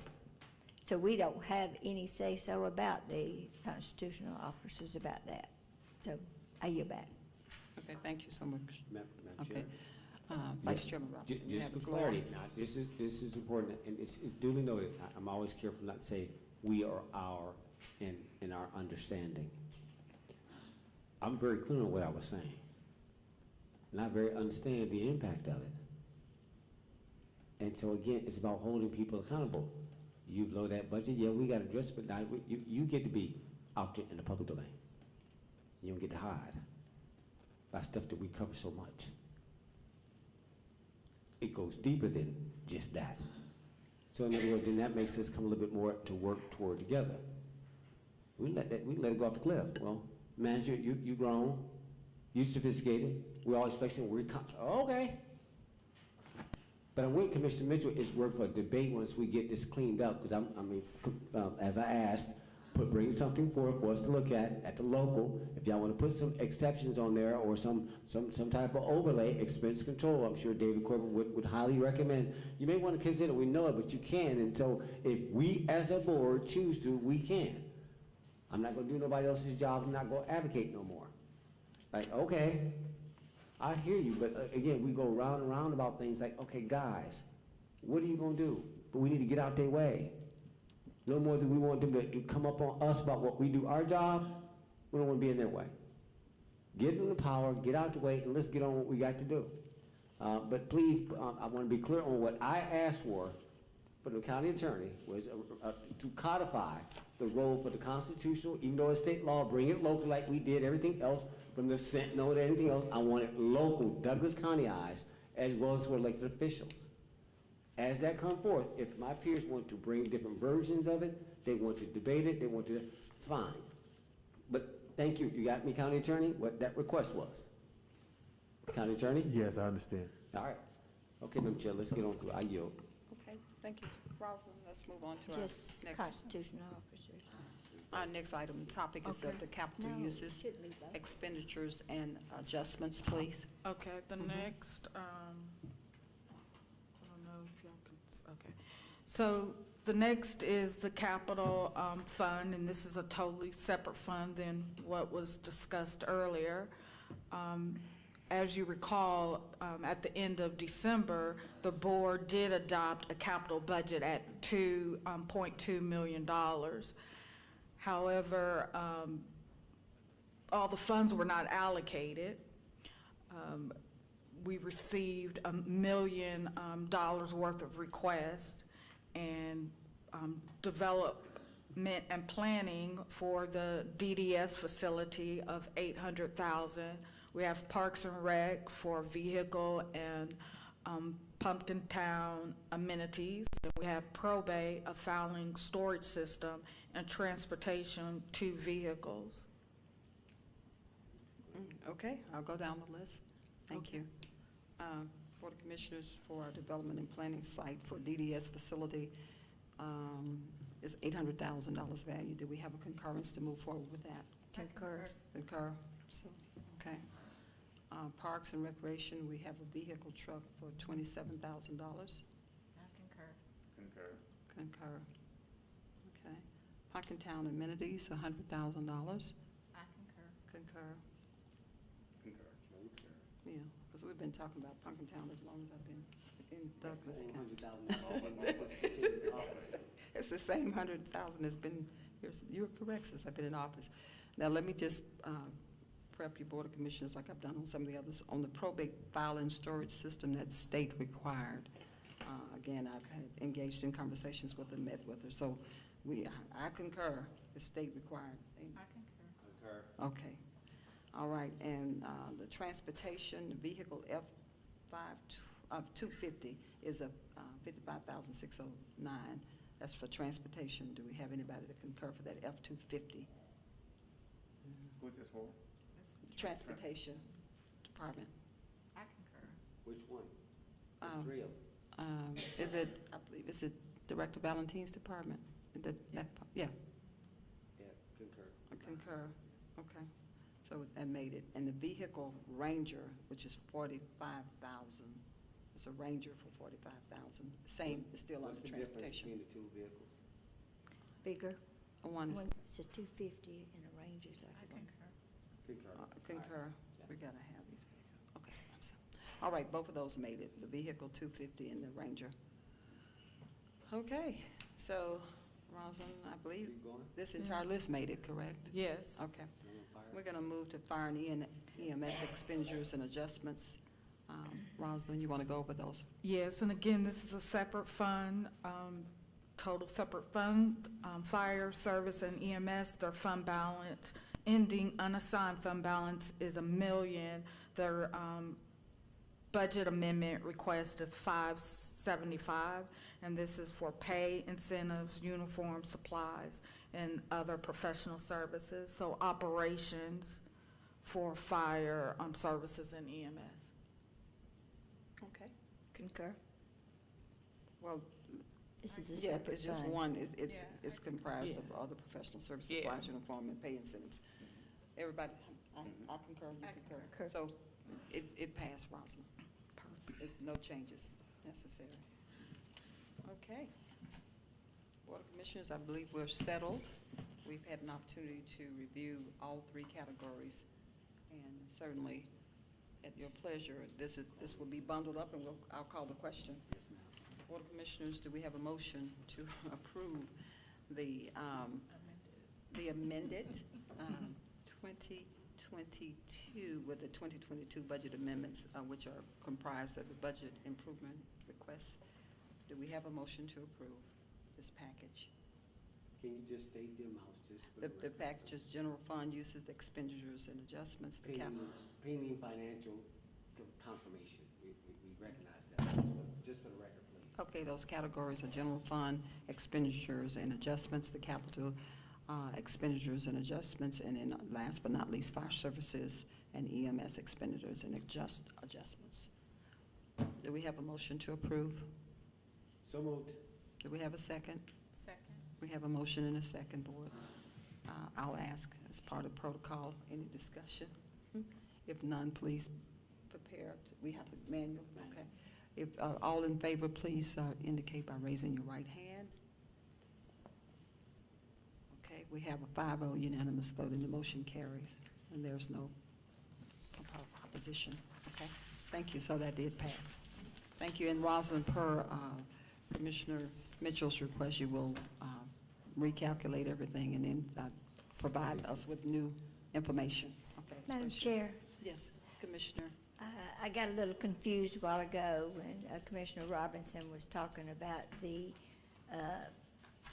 other departments other than the constitutional officers. I do not agree that the fund should be interchangeable between salaries and operations.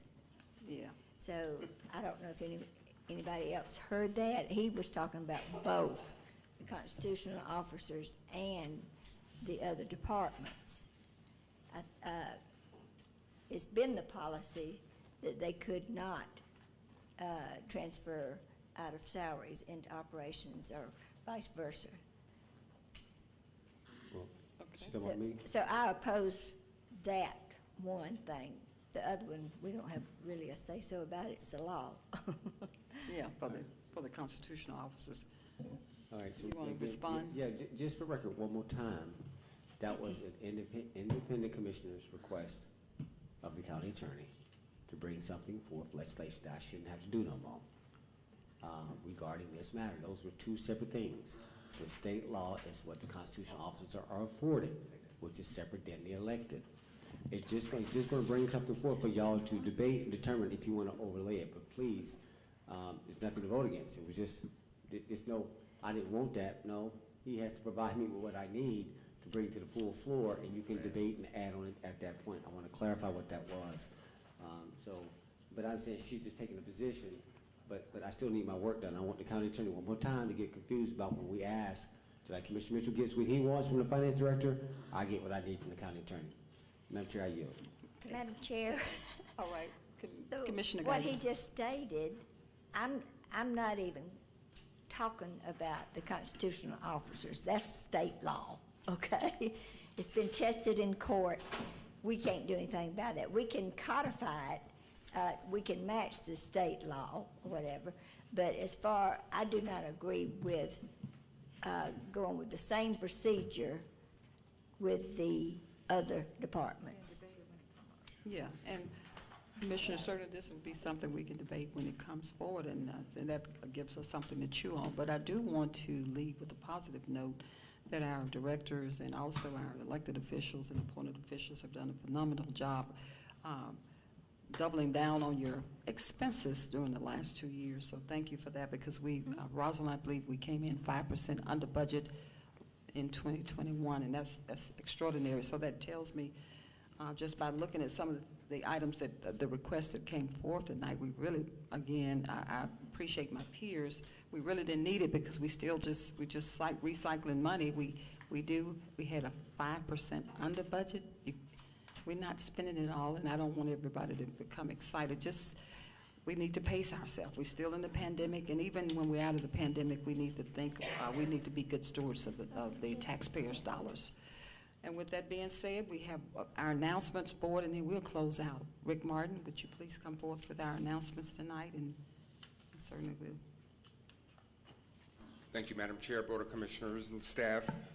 Before I begin, if it may, with your blessing, we have a brief, quick announcement from our Assistant County Administrator. Yes.